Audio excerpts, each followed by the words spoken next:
School starring Penn. My name is Michael Godot, and we are broadcasting from the Show Creator Studios in Las Vegas. This week we're running Penn, talking with comedian, writer, cartoonist Pete Holmes.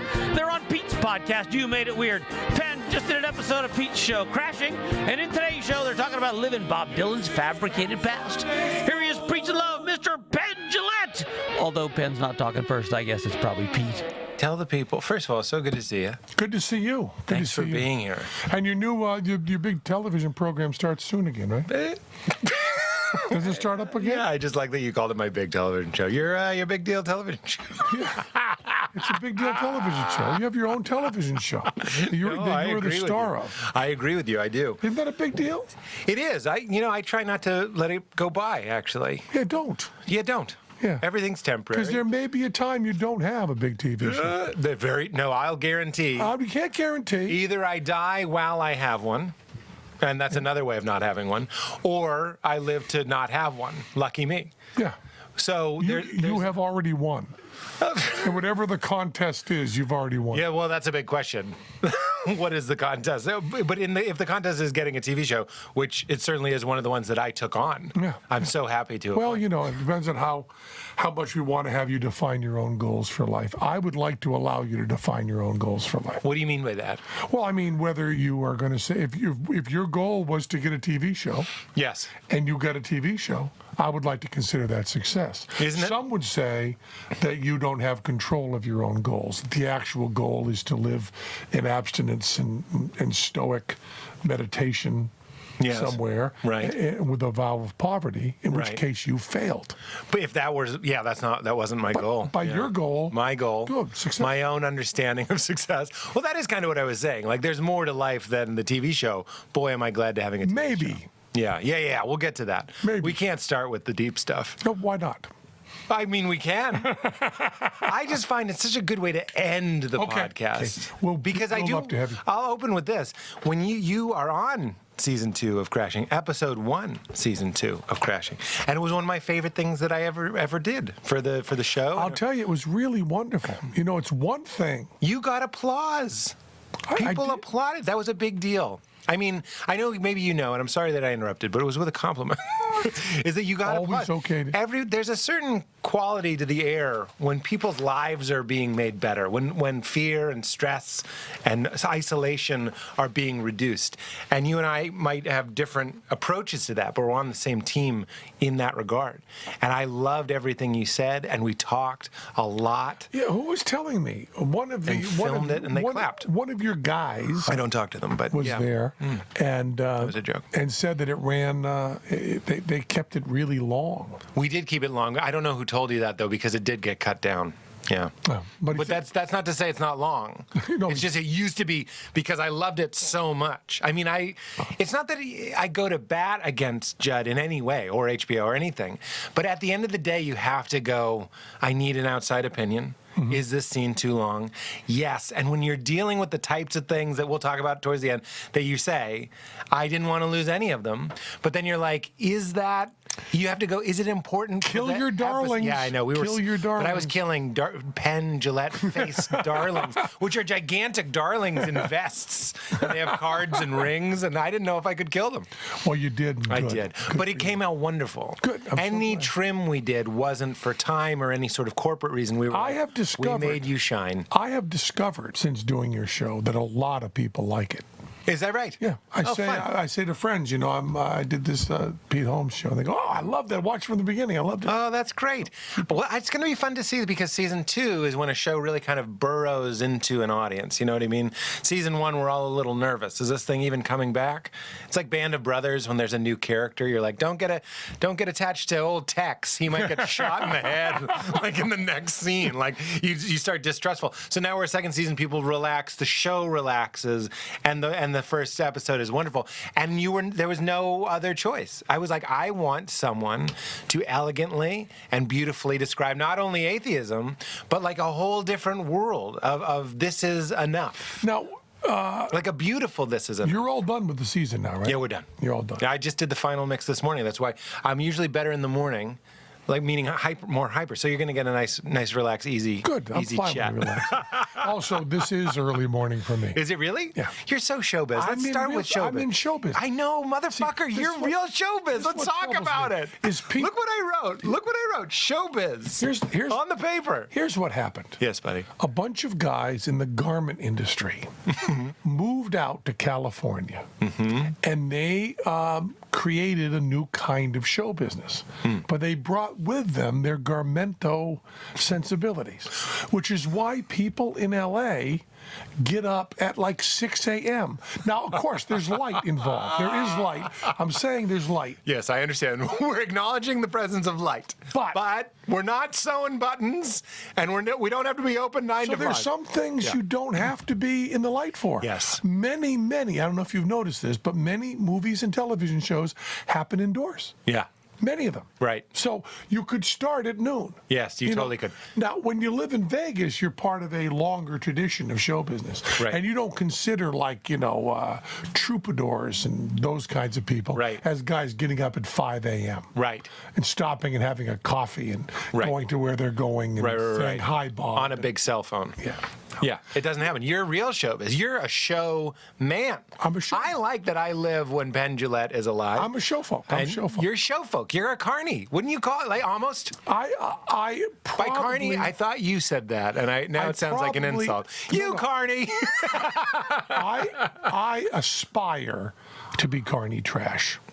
I distort my past somewhat to appear to be more carny and more trash. Like a Bob Dylan move. Well, Bob Dylan also. You love Bobby D. Yep. You see, and I didn't find out until after I did a lot of the Bob Dylan stuff that Bob Dylan had made it up. All his past. I mean, he wrote about hitchhiking and hopping trains and living on the streets. Yeah. I did that.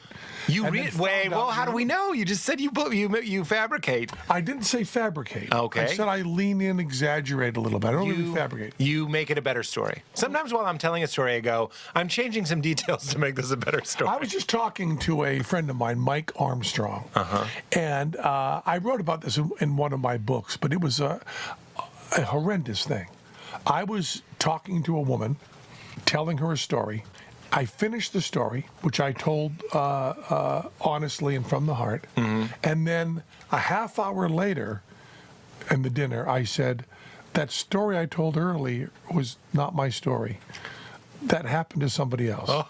And he told it so vividly, and he told it about the place we're in right now. We're in a Indian restaurant on 6th Street in New York City. And I just thought it happened to me. And she looked at me like I was psychotic. Really? And when I've told this story... But you came clean about it. When I told this story to other people, many people have said to me, oh, that happened to me, but I wouldn't fess up afterwards. That's so interesting. I have gone and said... How old were you around that time? I was not that long ago. You were grown up. Yeah. What I'm saying is, I was 50, 45. What I'm saying, I'm 38, and I catch myself doing more stuff like that. And towards the end, I'm just kind of like, here's what it feels like to be 38. When I was 28, someone says something in a TV show, and I don't hear it. I'd say to Val, "What did they say?" And now I just go, Who cares? Like, who cares? Meaning, I might tell a story, and in the middle realize. This is my friend Lyle, and then just kind of finish it and go like, who cares? I actually fessed up, and I'll tell you. Yeah, no, that was noble. If we're trying to create a society where people are open about their honesty, she was not part of the solution. She was part of the problem. Buddy, I'm on a smaller level. Like if you're a general of this movement, I'm a foot soldier, and all I'm doing is trying not to say, not trying to pretend that I recognize somebody. It's not going great. Oh, it's really hard. It's not going great. Well, I have this. People get upset. And I have to explain this because people think it's a different thing than it is. There is a dysfunction where you cannot recognize faces at all. I'm that guy. Okay, but no, I know what you're talking about. That's the real thing. What's it called? I don't know. Because it's come up on this podcast before because we've talked about it in this context before. I don't have that. Yeah. But I have very bad visual recognition. When I was homeless. When you produce a woman from one trunk into the other, for a second, you're not sure if it's her. Exactly. You would love your act because you're like, is that her? Yeah. I found this so incredibly sexy. You know, What's that? there's sometimes you find something sexy and you just go, I wouldn't know I'd be into that. What was that? There What was is a that? problem that people think that a person disappearing from one place and appearing in another could be twins. And they think that because it usually is twins. Right. Or people that look very much alike. Right. So there was one act, and I think it was something in Ginger. But what they did, and someone did this on Fool Us too, is the woman came into the audience and handed a guy a Sharpie and said, sign. Sign me. Sign me. Wow. And a living playing card. signed right across the midriff in big bold letters. Wow. And then she vanished and appeared somewhere else. And as I was watching that, I was going, well, this is a nice idea, and it's funny, and it's interesting, but motherfucker, it's really sexy. Oh, you didn't know that? Didn't know That's interesting. that writing on people Yes. could be crazy sexy. Chris Gethard was on this show, and he got a colonic, which admittedly sounds a little bit more erotic because something's being put in your body. But he was like, I didn't know I wanted a colonic. Like, he found the whole thing kind of Yeah, erotic. there's no reason to do those for health. You should only do those for entertainment. Bullshit. I'm just kidding. Exactly. So I did go about a year. What was it about the writing, by the way? I don't know. Because there's something ASMR about it. It's No. intimate. Like getting measured for a suit is kind of none erotic of to that. me. This had to do with some sort of weird BD control thing. That she was being objectified. Yeah, in some sort of. She was choosing to be objectified. Right. It was the part that I found so sexy when she said, use this pen and sign me. Totally. I'll join you because I was raised Christian, as were you, and I really bought in hard that, like, to all the purity, the ethics of sexuality. So to this day, and I try actually, not really for a spiritual reason necessarily, to not look at pornography. I'm just not crazy about it. But if I do, and I do sometimes, one of the things that gets me off is that they did it. Yeah. You know what I'm saying? Yeah. I'm like, the power of that. You made pornography. Like, I was like, there are. you were away. It's not hidden camera. Like, you got your makeup done and you like let this. You wanted. Part of me wants them to want to do it because that's sexy. That's you with the pen. That's all that right is. on me. And I go, oh, as opposed to the nun and the tied up coat, the high coat, and like you can't see. This woman's like, yeah, let's fucking dance. When you look at the pornography from the turn of the last century, there's a set of playing cards I have that are hardcore pornographic playing cards from like the 20s. Yeah, talk about raising. And you just go, you just say, these people were yes, that too. These people are risking going to prison for the rest of their lives. Yes. To have pictures taken of them sucking cock. God bless you. I'm also going to tell you, I don't think the pastor at my church growing up was fired for having an affair. And I was like, I've said this many times, so I'll keep it brief. I'm saying it to you. I don't think there's better sex than guilty Christian sex. Oh, I disagree completely. No. Hear me out, because I bet you have a great, and I just want to let the point be wrong. Okay. What I'm saying is, you're saying these people are risking prison to be on a playing card. That's how much they love bravery. eroticism. Bravery, This guy thinks he's going to hell, Penn, and he had to have it. Wow, yeah. And he's fucking, and she's fucking, and everyone thinks, fuck prison, eternity. Right. This guy's in the business of telling people not to do it, and she was a. Like, he was not mentoring, but he was like her therapist, basically, like a counselor. And they fucked. Can you imagine? Well, you've just I said changed fucked it. like Mark Maron. Fucked. You've just changed it. Yeah, that's why I didn't think you were understanding, because I was saying the same thing as you. Yeah. What I like is the passion. Yes. What I don't like is the guilt. I'm with you. But passion and guilt, you have a story that has both in them. Yes, that's what I'm saying. It's a you've strange spun it to cocktail. passion. That's It's a strange cocktail of like, we shouldn't be doing this. My wife cheated on me. I've actually thought about how great it must have been. I know that's strange, but it's my own story, so I can tell it however I want. I was this dopey guy going around eating rice checks, like not trying anymore, farting. And she's out like having this lurid affair. There's part of me that's kind of like, ooh, details. Why weren't you joining in? With the affair? Yeah. I was far from that. I don't even know if I'm there now. You should have been there, Joining in? with your iPhone, taking some video. A cuckold video? Well, no, cuckold has the quality of you're a chump or a loser. Yeah. I think if you accepted it, it's not that she was signed against her will that I like. Yeah. It's that she said, Totally. sign me. So if Yeah. you were there going, I'd like to watch this. No, I know. That's not cuckold. But that wasn't it, so I was a cuckold. You know what I mean? Let's be clear. I want to be very clear about something. Good. I was a cuckold. Now, Because of my resistance. all of this is going to go all together. It's going to tie all together. Hit it. Everything. So when I was hitchhiking around, and I actually hopped a train. I did hop a train I once. love you. I see you throwing the bag first with your long legs. Running gazelle-like. First of all, I'll tell you, really scary. Really? Crazy scary. Yeah, not cute. Nothing good about it. Yes. And then I also will give advice to young people out there thinking about hopping a train. Try to have some idea where the train is going. That's funny. Yeah. I had no idea, and I had no idea where I ended up. This one's going in a loop-de-loop for 4 hours. It's a waste of time. No, mine was going directly from Montreal, as far as I could tell, due north for 6 hours without slowing down. Just into deep Canada? Yeah. Yikes. Which, there's like dragons there. Cold dragons. Cold. Very, They breathe cold. kind of fire. And also, you realize at that point that I'm holding on to something, Yep. and if I let go, I die. So you're on the outside of the train. You're not running alongside I was for a long time. Really? There was an open box car with a guy playing harmonica. Yeah, named inside. Soup? No, not Get in here, Penn. I have a story and a riddle. and he taught you magic. Yeah. This is good. Let's agree. We hate how do you feel about patter? Because Derek Delgadio, we were like, we don't like patter. Do you? What I'm saying is, this is a good story. I think all I do is patter. But we don't have like separate magic patter. What I'm saying is, great story. Oh, yeah. I would be interested if you were like, one of the things I learned on a train is how to vanish completely. You know what I'm saying? Like, and I'd be like, oh, nice. Yes. And now here's a hippity hop rabbits. how ready we are to believe. You know what I'm saying? How badly we want you to be magic as well. I'm a magic fan. I think you know that. Yeah. So I'm like, And I never fucking was. Do it. I know. I don't understand why you got into magic, because you're charismatic, you're tall, you're good looking. What happened? What's going on? Not to say that people who do magic aren't those things, but like I know a lot of magicians. I love magicians. I see a lot of stilted guys, a lot of awkward guys, just like comedians, that like did it to like overcompensate for their lack of social finesse. You seem like a guy who should be like showing me how to make a new cocktail. There's a one-word answer. Hit it. Teller. Teller.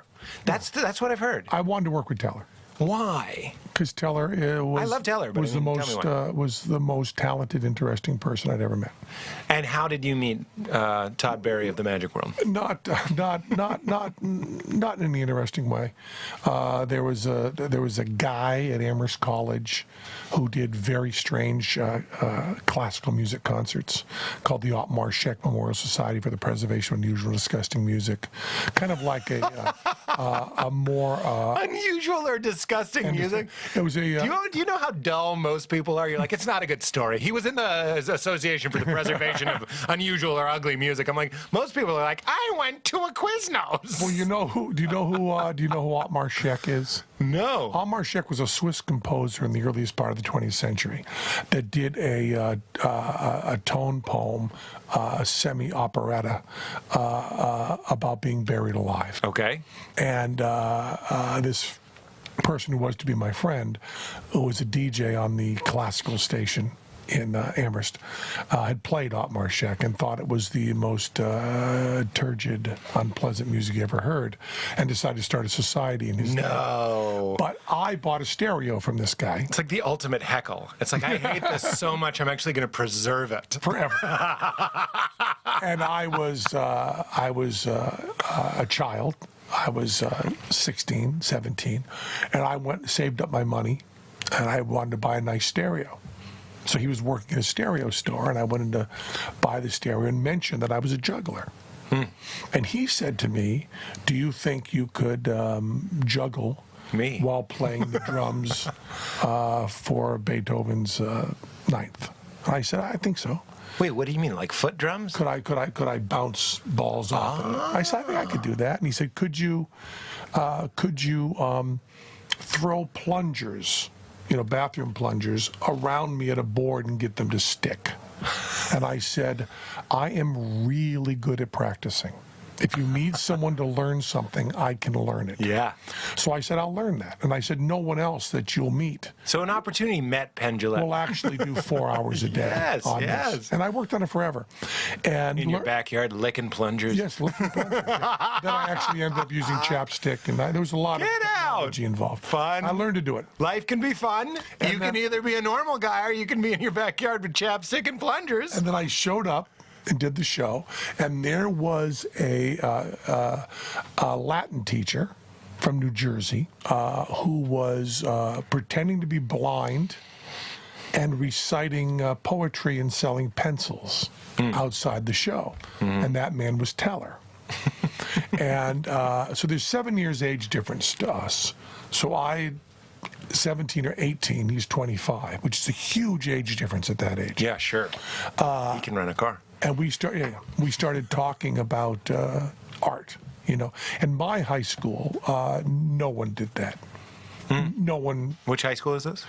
Greenfield Public High School in Western Famously, Massachusetts. they don't talk about art there anymore. Well, Western Mass? It's just dead factory town. I'm just kidding. But yeah, And- not a lot of that. And you'd laugh at things, but you wouldn't say, "How's that joke put together?" Interesting. And Still a lot of that. yeah, A lot of that. nothing wrong with that. Nothing wrong with that, yeah. Yeah. But it's nice to meet the others. And I had never had, I hadn't seen a play. The first person I met in show business was me. So Fun. So I started talking to Teller, and also he had a job. Yeah. You know what I mean? What was his job? He was a Latin teacher. I'm sorry, excuse me, yeah. High school Latin I teacher. forgot that, yeah. So he was teaching high school the whole time I was in it, different schools. And we started talking, and then he was interested in magic.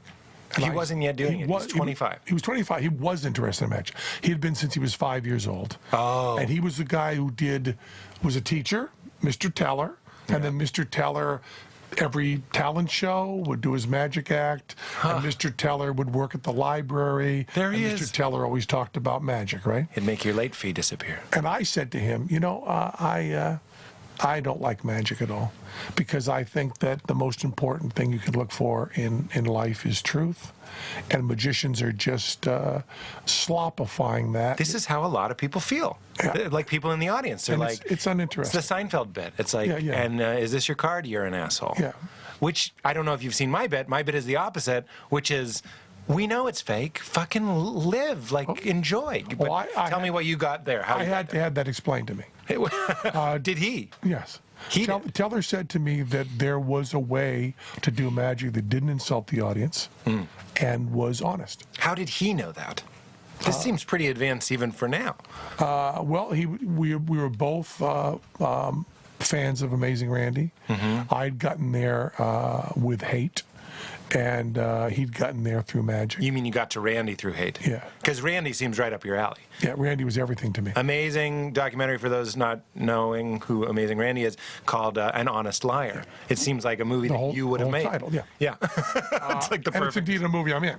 Yeah. But Ooh, we should talk about, what is Tim's Vermeer? Tim's Vermeer? Another great movie. You're in a lot of great movies. well, thank you. Those are two of my favorite docs. Put the Aristocrats down. I don't That's like another that. good. I don't like that one. You don't like the Aristocrats? I don't care for it. I'm just kidding. I'm totally joking. That would be great. No matter what you said, the third one, I would have broke the form and said I don't care for it.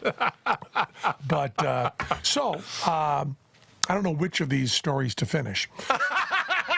That should be the name of this podcast.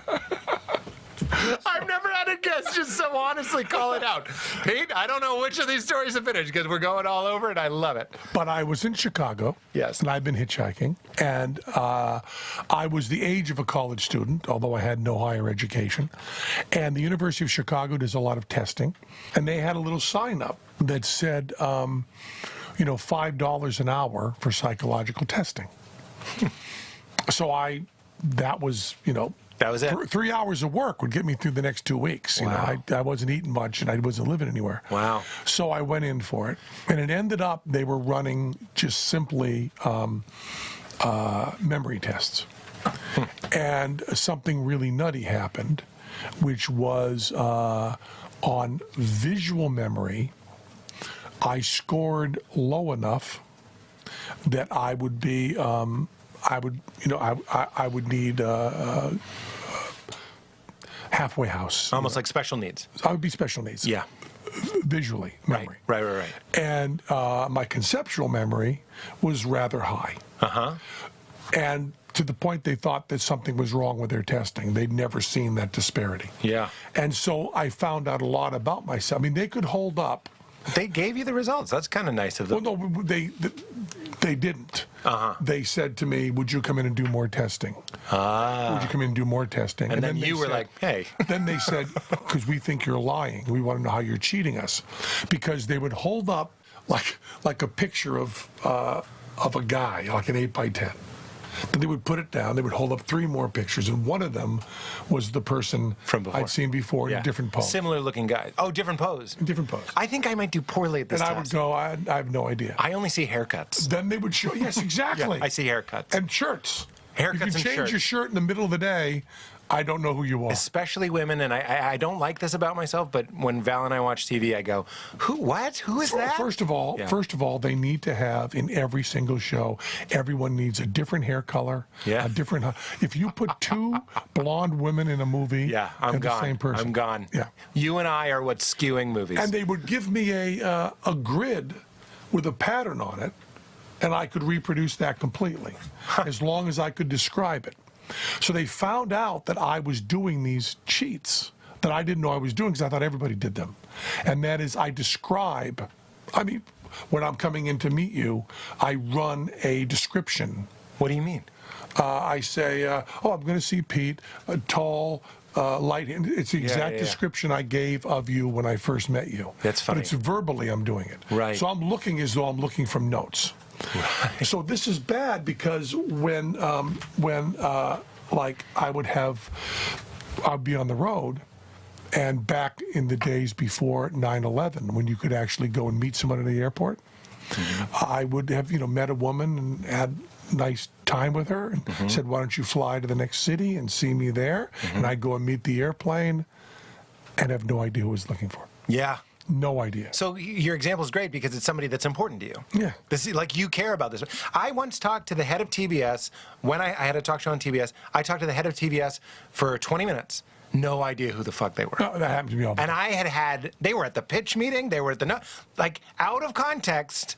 No fucking idea. And I'm standing there just going I'm pretty sure this person's important based on their suit. Glenn Ally, sitting over His here, manager, who's been Jim working Penn. with me for 23 years. Great magic manager. Fabulous. You walk around everywhere I go and says to me, that's Pete Holmes.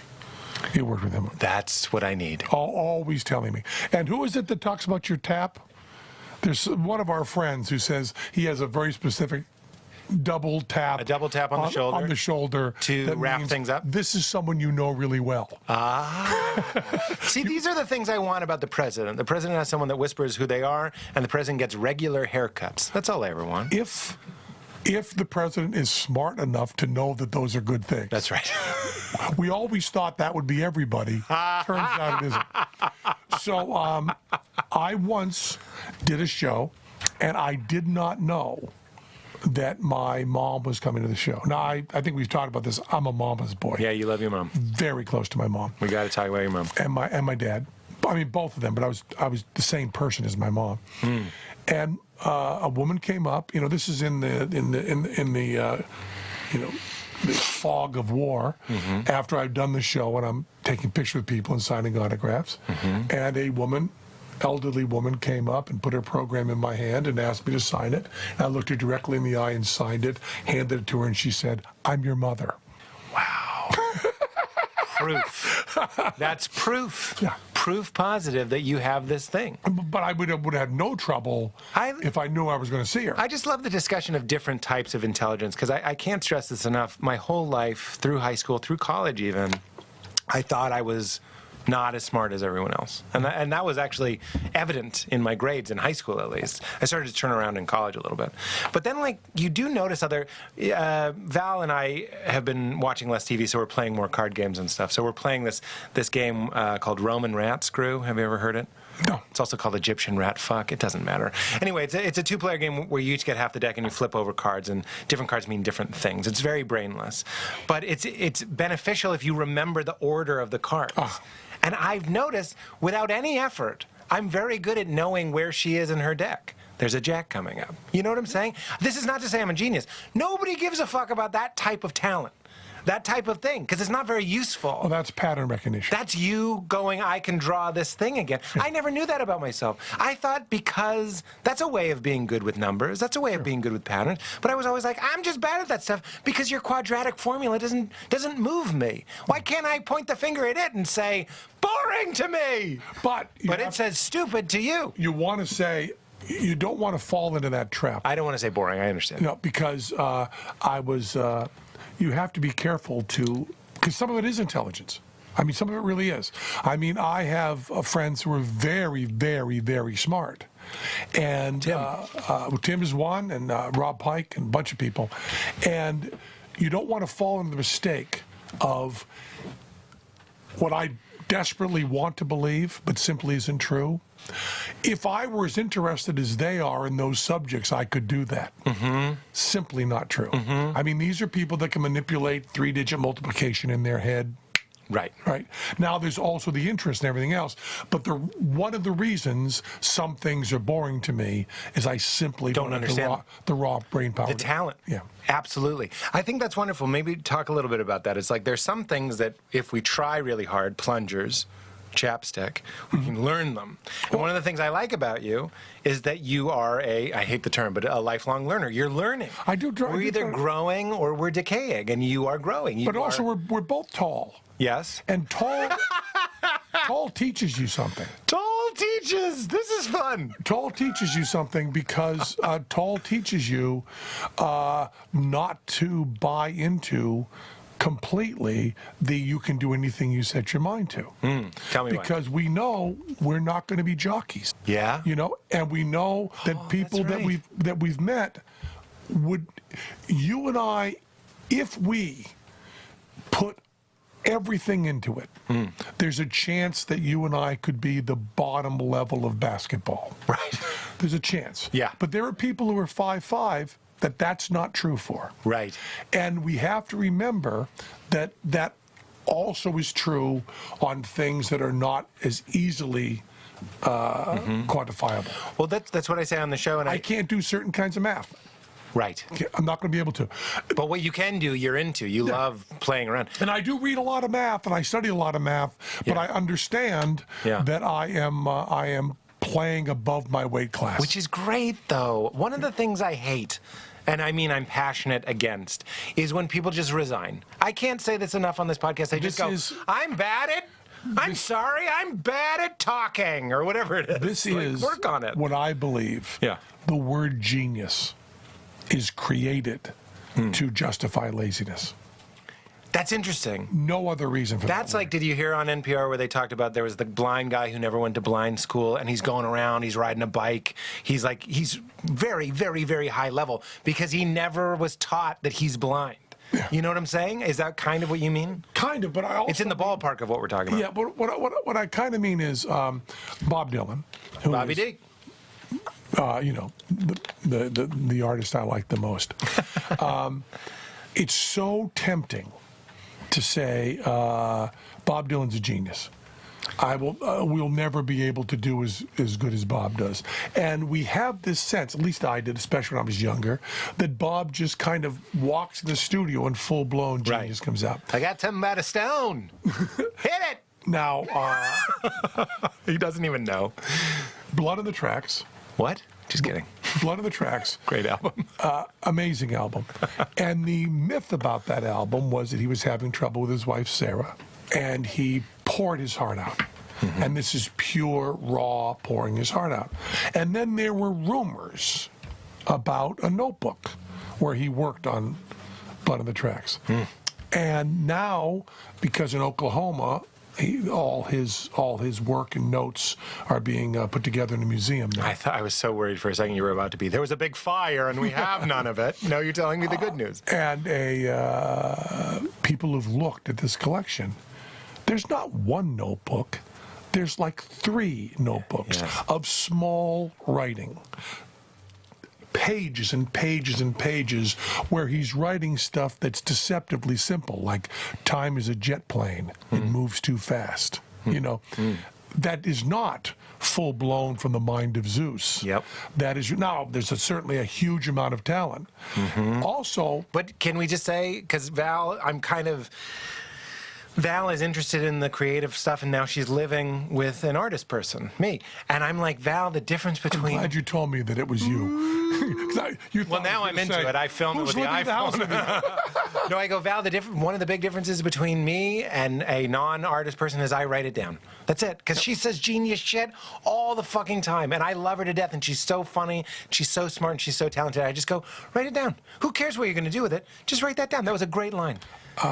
Right? I write down everything. That's the fucking secret. Bob Dylan's. I'm not. You and I aren't shocked by that Bob Dylan story at all. No. But I love hearing it. I love getting it out there. And you know, Eminem, another great example. Writes down everything. Always has a notebook with him. Right. Oh, Right. And these are the guys come up from the streets. I'm dumb. Right. They're nerds. All of them have notebooks with them. Right. All of them have notebooks. I'm not even even if you weren't a magician, I would be saying it's like magic. To me, one of the beautiful lessons of magic is what's done privately can be spectacular public. Yeah. Meaning 12 hours of practicing. Did you watch Dealt? About the great... Oh, I know Richard, yeah. Yeah, it's a great documentary about... I love magic documentaries, but it's a great documentary about a real card mechanic named Richard. You wait till you see my new doc. Really? It'll be on Showtime in April, right? I'm not into it. I'm just kidding. What's it called? It's called Gambler's Ballad, The Legend of Johnny Thompson. Great. And it is me learning a card trick to do with Johnny Thompson, who's, I believe, the greatest living magician. And Johnny Thompson is a different person. He's not Richard. Richard. I'm forgetting. Richard Turner. Richard Turner. The reason is something like even in my limited experience in magic, something that you do in your bedroom just alone. There's something meditative, beautiful, calming, lovely about that. Then you do it once for your friend, and they don't know it's 12 hours of practice. Well, there's also... They don't know it's 3 notebooks. They also don't think it's worth it. Who? The only secret there is of magic is that I think things are worth more than you do. There's no other difference. That's so similar to comedy. It's like your thought is worth more. Write it down. But no, it's different. Everything. See, tell me what you mean. You're watching a magic act, and the guy does a 4-ace assembly. And the person in the audience, layperson, says, wow, that's a really, really good trick. If I wanted to do that trick, I'd be willing to put in 10 hours of practice. And in 10 hours of practice, that's impossible. That is a miracle. And the only thing you've left out is the guy doing it thought it was worth 500 hours of practice. It is impossible in 10 hours. So the only secret to the Penn and Teller show is we think it's better than you do. That's right. That's why we are able to do this. Because you go, wow, the Penn and Teller show, I would work 40, 50 hours to make that happen. Right. And I couldn't do it in that. They're geniuses. And we go, well, no, 40 years. 40 years, 3 notebooks. It's the 3 notebook theory. Yeah. This is everything. This is the Beatles. Yeah. 10,000 hours in that club in Germany. They're just doing it more and more and more. But I can't, with love, break down our idols enough. Because I'm just like I love Greta Gerwig. Val and I, she did Lady Bird. Did I get her name right? Greta Gerwig? Yeah. Greta Gerwig. She did Lady Bird. I take Val to see Lady Bird, and she's just like, I can't. I can't. And I went on this rant, and I love Greta Gerwig. And I would do it if Greta Gerwig were sitting next to me. I was just like, oh, please. And I love Lady Bird. I think it's a 10 out of a 10. I was like, that's years.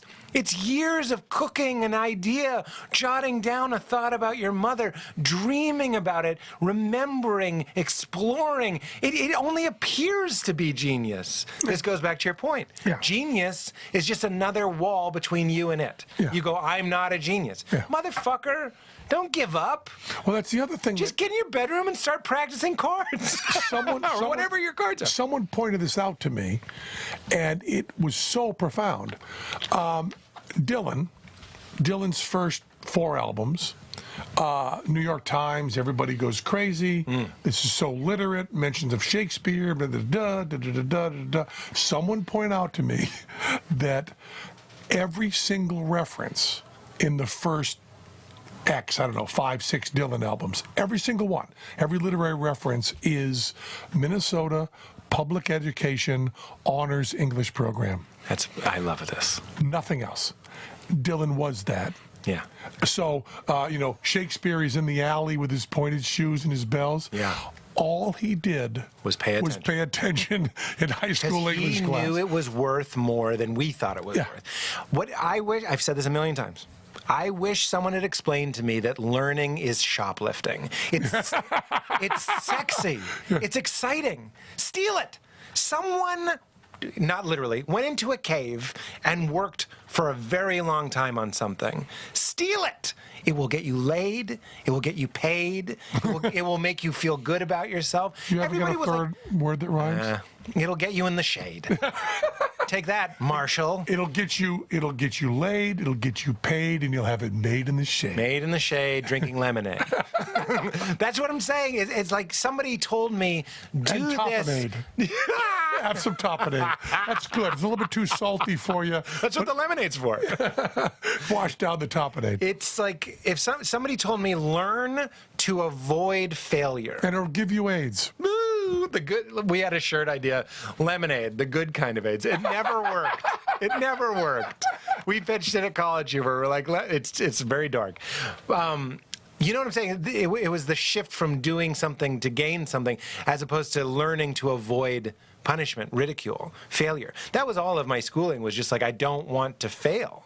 Not, I'll learn this, and when I'm a folk musician, or I'm a magician, or I'm a comedian, or I'm an architect, or I'm a chef, or I'm a homemaker, I will have this stuff to tantalize and delight all those around me. Just learn a few more ways to do it wrong. What do you mean? That's, wasn't, I think it's Niels Bohr. Niels Bohr said, I'm not sure what it was, said, no. We haven't got any failed experiments. We've discovered this many more ways to do it wrong. I love that. That's like in Awakenings, Robin Williams is like, we tried to extract 300 yards of silk from silkworms, and they're like, you can't do that. And he's like, yes, and we proved it. We proved you can't do it. It's beautiful. What I don't understand, you're talking a little bit about your mother, and now we're jumping on trains, and you're meeting Teller, and all these wonderful things. Your son, I hope, thinks you're as tall as a tree. You almost are. But let's back up a little bit. What called you? What was the call to action that you were in? You're growing up where? Greenfield, Massachusetts. I'm sorry, you said Western Mass, with your mother and father and wonderful parents. We talked. Yeah. And old parents. Older. My mom was 45 when I was born. And I think that's important. That is important. All their problems are over. When they had you. What do you mean by that? They never raised their voice. They never fought. They were self-realized a little bit. They were done. They were done. Yeah. They're over. They were not freaking out at anything that went on. Beautiful. And it's and that's what gave me, I'm a very old dad. My daughter was born when I was 50, so I was 5 years older than my mom. And I think it's important. But what called you? What was on the wind that you were like? Because it wasn't torment. You weren't trying to get away. I was not tormented. I was and still am. People make fun of me. I still write fan letters. What do you mean? You write back to fan letters? Oh, no, you mean you write fan letters. I read a great book, and I go on the web. And That's what this podcast is. That's what I'm doing. I find the address. But you write letters. You know, You're fun. Dear Dr. Kahneman, I read your book, Thinking Fast and Slow. I loved it. It was inspiring. I think perhaps the best magic book ever written. Sincerely, Penn. Get out. And you sign it in pen. No, I just email, you know. Oh, it's an email. Like you're supposed to. Okay. But I write, and I've always done that, you know. Wow. You know, dear Mr. Dillon, your new album is good. Yeah. But I told you, stop emailing me. How did you get this email? It's bob@dylan.com. Hide it fast better. And I thought, really believed, we're saying the same thing exactly again. I really believed that the Beatles walked in with Sgt. Pepper's in their mind. Then they said, here's how we're going to do it. Mm-hmm. This is how it's going to sound. We're going to do this way. You still believe this? I believed that. And then in 1971, 69, 70, when I was, high school, bootlegs hit. And what fun. A Great White Wonder, the Bob Dylan bootleg hit. A bootleg that was regional. They're all regional in some way, called Stealin' with Bob Dylan. And then a album hit called Comeback, Kumback. White record, just written. It sold illegally at our local. It was the Beatles? Yeah, the Beatles. And there it was stolen tapes from Let It Be. And there was Paul McCartney singing out of tune. Love it. There was John Lennon singing stupid lyrics. There was a very, very, very badly conceived guitar solo. And I went, wait a minute. They get to do it more than once? Yes. I can do that. Yes. I can go in and work on it. I didn't know you could work on it. Yeah. And it was this real revelation to me that everybody's like going, why? And you get so long to pull the string back on the bow before you let go of the arrow. These guys are pulling it back for 10 years before you heard that. And I went, wow. And so I wanted to be in show business, and I thought, well, I can learn to juggle. I'm not musically talented, particularly. Did you see someone juggling that was awesome? Nope. You just went juggling. Yeah, that's something I could do. I like jugs. And I believed that I would just get good enough, and they would just say, "You're a good juggler. You're in show business now." Wow. So I started juggling when I was like 12 or 13. And then... You must be very good at it still because, that's the age. Yeah. That's when you want to put the thing in. I was wicked good. Yeah. Your son is 11. Do you ever get excited that he has more brain cells now than he'll ever have again? Oh, it's great. It's great. What he learns now. But, this is it's amazing to me. I get asked... people say, you have a daughter and you have a son. And people ask all the time, is your son into magic? And I'll say, no, not at all. But my daughter is. There's a shift happening there. Is there really more women getting into magic? It's crazy. We haven't had a female magic superstar. But boy, are we going to. You think so? Oh, yeah. We're going to, because on Fool Us, this is a huge change. This is a huge shift. 4 years ago, 5 years ago, in a 2-year period, not one girl came up after our show and said, "Let me show you a card trick. I do magic." Now, boys, not that often because it takes a lot of guts to go up to somebody, but I would say once a week. Still? No, this is 4 years ago. Yeah, back then. Once a week, a boy would come up, say, do a card trick. Now, it's probably 2 girls a week, 1 boy a week. Really? Saying, "Can I show you a card trick?" Or I'm into magic. There's a couple things, going through my mind. That happened in comedy. That happened in comedy. It certainly did For a happen. while, there was just Phyllis Diller and Joan Rivers. I know. The idea of a roast with one woman on it is kind of absurd. It is absurd now. I wonder what it was. There is something... It's all because of our show, Fool Us, pushing for the little girls. No, I don't... Well, it's similar to comedy. There's something masculine, and I don't mean male. I just mean there's a masculinity to I'm going to trick you. I'm going to manipulate you. Christopher Hitchens... not to say men are tricking people. There's something imposing about it. Christopher Hitchens wrote an essay called "Women Aren't Funny" or "Women Just Aren't Funny" that he wrote at the right about the turn of the century, and he got ripped apart completely for it, destroyed for it. Every woman comic and writer that I know hated Hitchens for that. I think maybe because they didn't read the article, but the article is about how our society puts us in roles where it's not as comfortable for women to be funny. Yes. And it wasn't at all about, there was nothing sexist about it. Right. It was, if anything, from the other side. It was just with a provocative title and with a great deal of wit and intelligence. And there is something about the permission we give women to be powerful. Yeah. But there's also something about you don't have too many male assistants getting written on with a marker. Exactly. Yeah. Exactly. Yeah. And women, because our society is changing, the idea of a woman having the kind of authority necessary and being able to shake off a lot of stereotypes. It's why women got funny all of a sudden. It wasn't that women got funny all of a sudden, they always were. You know, Hitchens' point would have been, if I may speak for him, but he's dead, so I'm safe. I think Hitchens' point would have been, as soon as society lets them, you'll have the greatest comedians be female. You know, and as soon as society lets them, you'll have the greatest magicians be. And I hope we're seeing that. Yeah, we are. That's kind of what we're seeing. We're seeing it I mean, everybody would say Maria Bamford is one of their favorite comedians, if not one of the best comedians. Yeah, sure. And Sarah Silverman and Tig. It's a wonderful time for these things, and I'm happy to see that that's happening in magic. Yeah, but it's about, like, because magic is a remedial art form, it's about 8 years behind. It's like country music is catching up.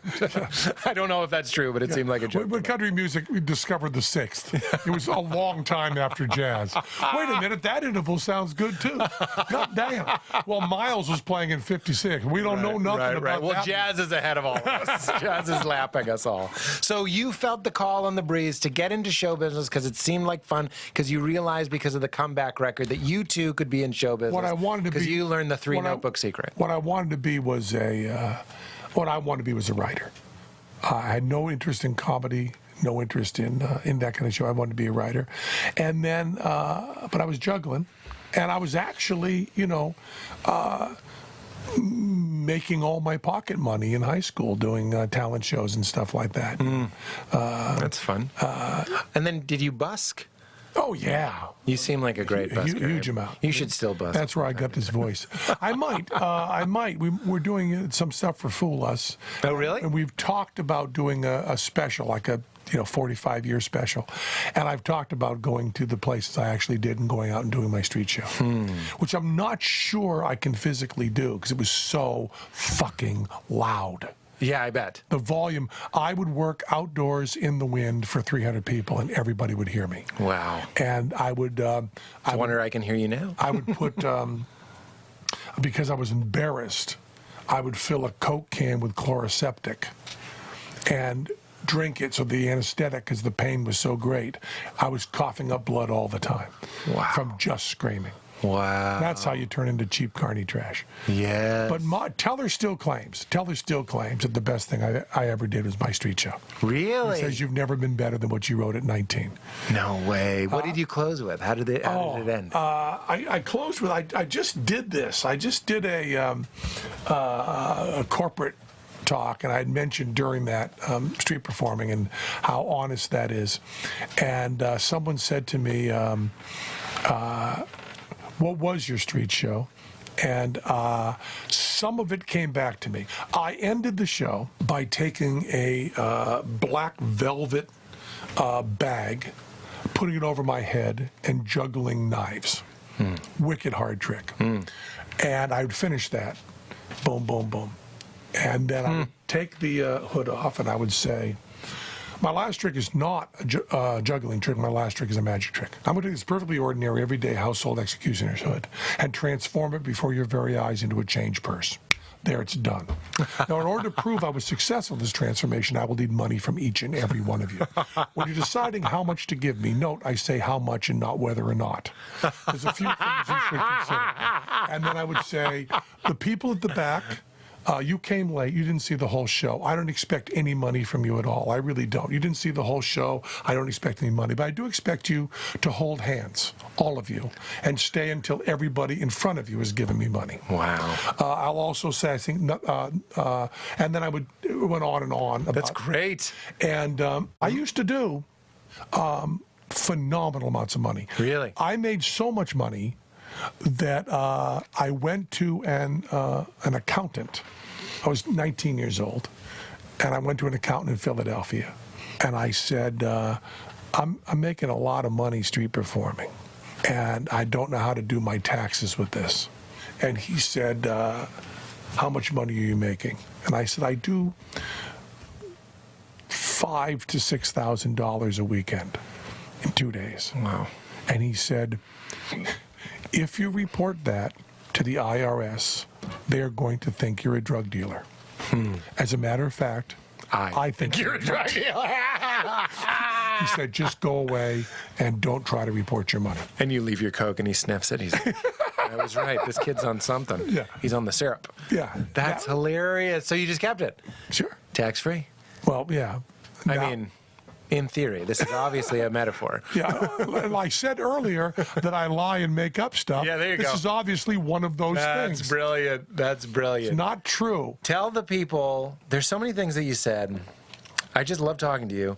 You talked about Lorne Michaels and tall people, and I've had a fake conversation going with Lorne Michaels in my head because of what you told me. Yeah, Lorne Michaels told me, probably in passing for him, but important to me, told me rather pointedly. It's a good book title. In passing to him, important to me. My time with Lorne Michaels. He said, tall people are not funny. They don't have the drive. You just don't get that. And then he started saying, well, artists in general, Picasso not tall, Chaplin not tall. Went to a whole list. And I said, most people aren't tall. I said, by the way, you not tall. Is that right, Lorne? And then yes, I have gone. I have made it. I've tried to notice John Cleese. Yeah, he's one of us. Right. He's I didn't prepare good examples, but I mean, you're hilarious. Yeah, I have fans. It's hard to get. It's hard to get. Oh, well, Conan O'Brien. Conan, of course. Howard Stern. Stern, very funny, very tall. Conan. We're good. Yeah, we're done. That's all we need. We're done. Stern, Conan. I bet. Well, Stern, Conan, and Cleese. That's all you need. Well, I mean, that's our Mount Rushmore, and we can carve it ourselves. We could reach it from the ground. Those are three, okay, over 6'5". Gary Gulman. Over 6'5". What's that? Gary Gulman. I just thought of him. He's a wonderful stand-up. Oh, I don't know. Yeah, you'd love him. Okay, well, we got four. Yep. Over 6'5". Yeah. And I think if we do the distribution, Gaussian distribution of regular height in the country. Well, of course, John Cleese, we threw that out, but I think we're not talking about them being inordinately unfunny. And then the other... And also, over 6'2", $50,000 a year for every inch of height. Did you know that? What? Yeah. That's the average? Like you get more money? Yeah. I always say the tallest man running for president before television always won. But that's also true. Which is wild. Super. And I think even after television. Is that true? Really? Yeah. Take that. I mean, Donald Trump could eat off Hillary Clinton's head. Yeah, I know. And remember when he would stand behind her? It was primal. It's this sort of like, look how tall that guy is, comparatively. You also talked about how wheat domesticated us. Would you tell us that? Wheat domesticated us? I love that. Well, it's not me. It's I know, but it's Harari. You're like a jukebox for fun things that I still think about. Have you read *Sapiens*? No, because I have you. Just read *Sapiens*. I have this sapien. Yeah, I have always considered, talking about shooting down your heroes, I've always considered the agricultural revolution to have been wicked important. And turns out it was probably a really bad idea if you're talking about happiness for human beings. I love this. I love this. You said this to Val. I still remember the look on her face. I'm just excited. Keep going. Wheat. What wheat accomplished was a lot more wheat being taken care of by us. Right.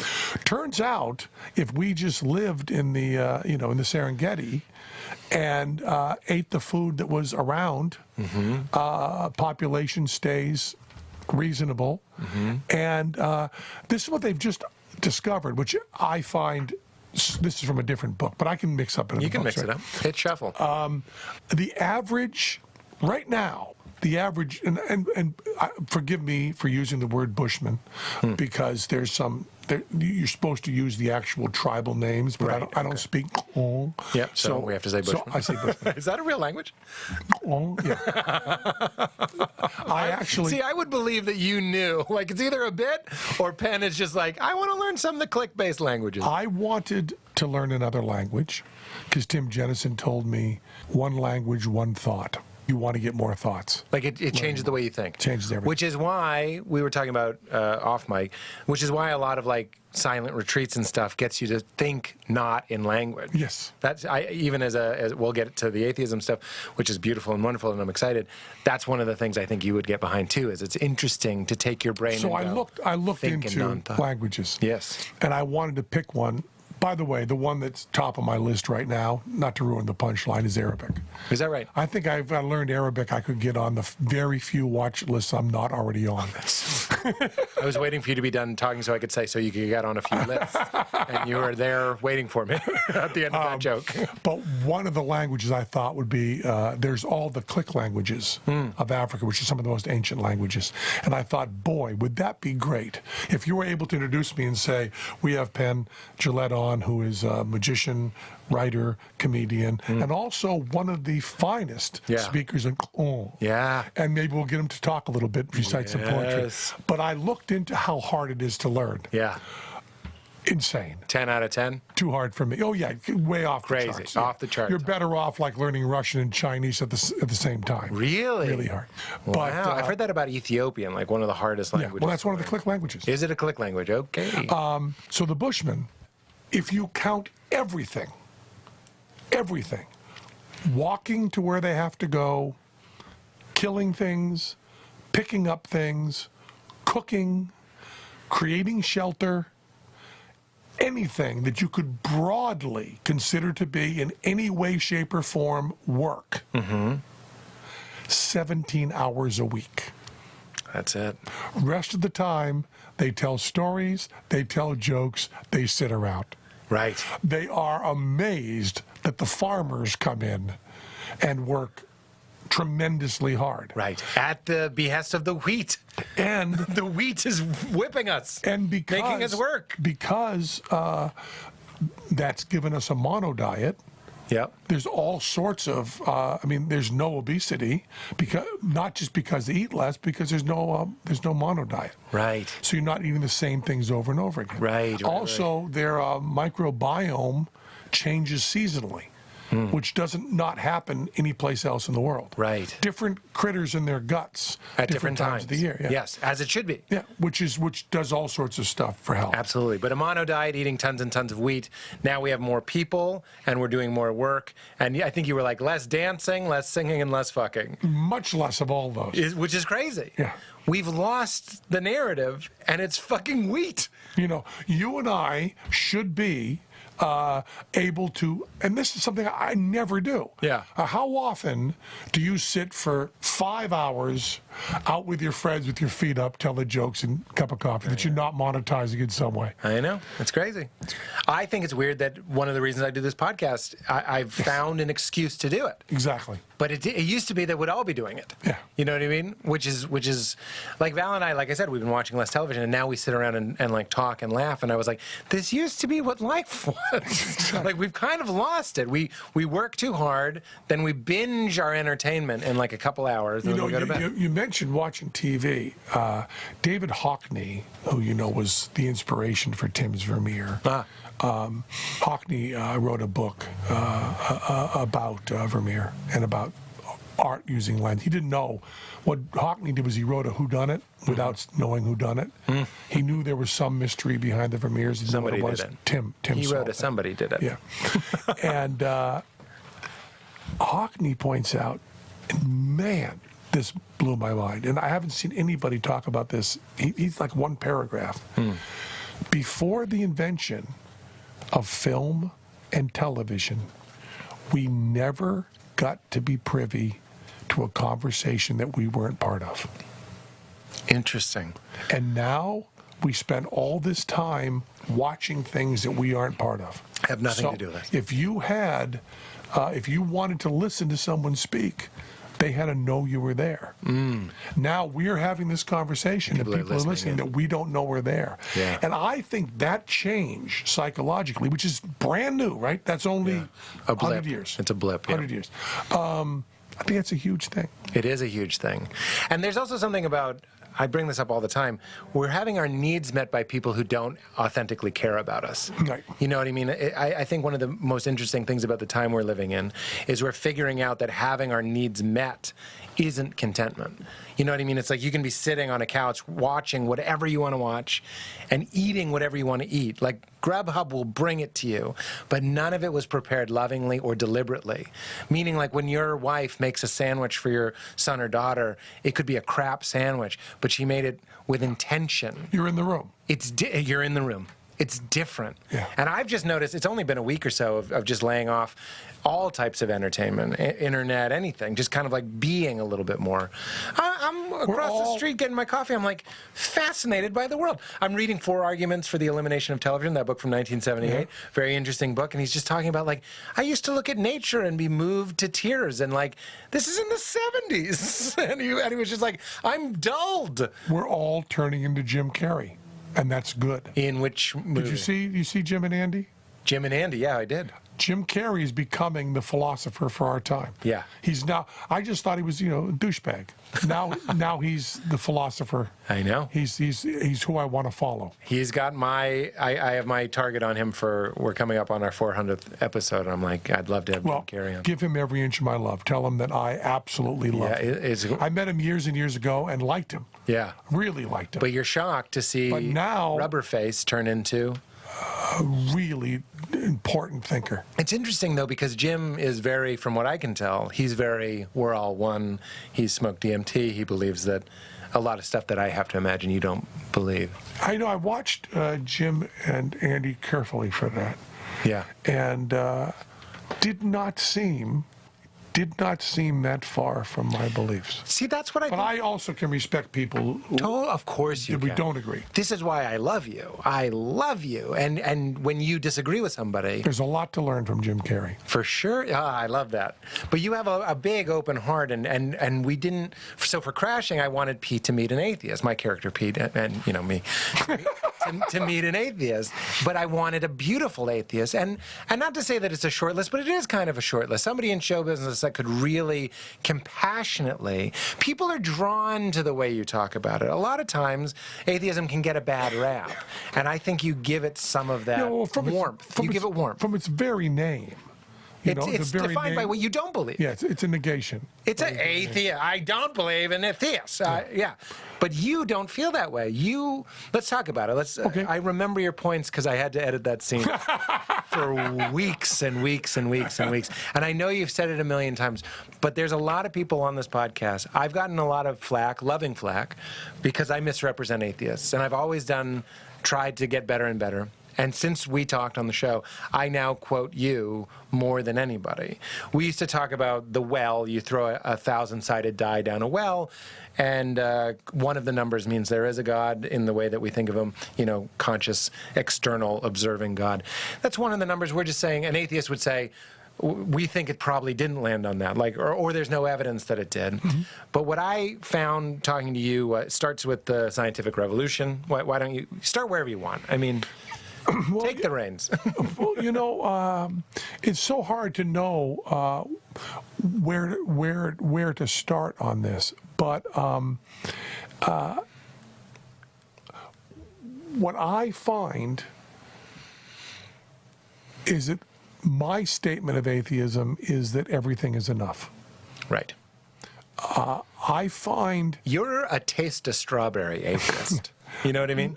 I You're a look at a baby, watch a sunset atheist. Yeah, I think I might have told you this story. My wife and I were coming out of a supermarket, and it was just this moment where a man came out between us. So there were three people standing up, and my wife and I were either side of this guy, and we were all arrested by a sunset in Vegas, which, as everywhere, can be gorgeous. And three people carrying groceries are all looking at this sunset. And the guy between us says, not to us, but to the world. Rhetorically, how could anyone look at that sunset and say there's no God?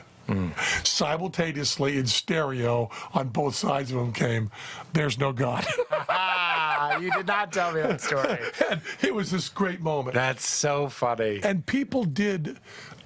Because atheism, if they see a pigeon choking on its own vomit in a gutter, there's no God. That's the normal scenario. I know, and that's so insane. You're looking. That's why I love this. It's You're so looking insane. at beauty and going, "This is enough." You have one. I have one. You have one in any way of looking one, at the world. W-O-N. You have one an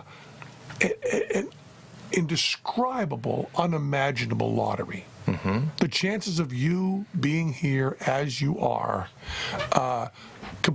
might as well be zero. Right. You've won that, okay? And you have, for reasons we don't understand, the capacity for joy. You have, I asked Richard Dawkins, what was the hardest question to answer? He said the hardest question coming up is consciousness. We do not know what consciousness is. We have no clue what consciousness is. No atheist knows. No Christian knows. Nobody knows. We can explain, Darwin explains a lot. We can explain almost everything we do except knowing that we're doing it. Really hard problem that tons of people are working on. We're on it. We're on it. It's on itself. But and it amazes me. Atheists often try to say, well, the reason we have religion is fear of death. The reason we have religion is just fear, And I think it's the opposite. I think it's some sort of, I wish there were a non-pejorative word for this, but I think it's a kind of greed. I watched, when my children were born, the love that I felt, but there's real good evolutionary reasons for. And then there's the Don't eat this. The consciousness that we don't know. It just wells up in you. Right. And my feeling was, man, are you telling me that somebody feels what I'm feeling now and goes, hey, I want more. I want heaven after this. Well, this is called spiritual materialism. Yeah. Which is a real thing. And, I'm into spiritual pursuits. That's one of the things. This is why you and I agree. I think you should be stopped in your tracks with this and with the miracle. Molecules are miracles. You know what I'm saying? And own that. And the way I used to believe was heaven and promises for later and stuff. And it was yanking me out of this world. So I'm right there with you. Yeah. So my basic feeling about atheism is you don't want to get between you and your life. And but that's it. I'm sorry to keep interrupting. It's making life an object, and we think about objects. This is Ram Dass. So you're always one thought away from it, whereas opposed to like dissolving and getting rid of these structures that are. It's like the word genius. It's removing you. Yeah.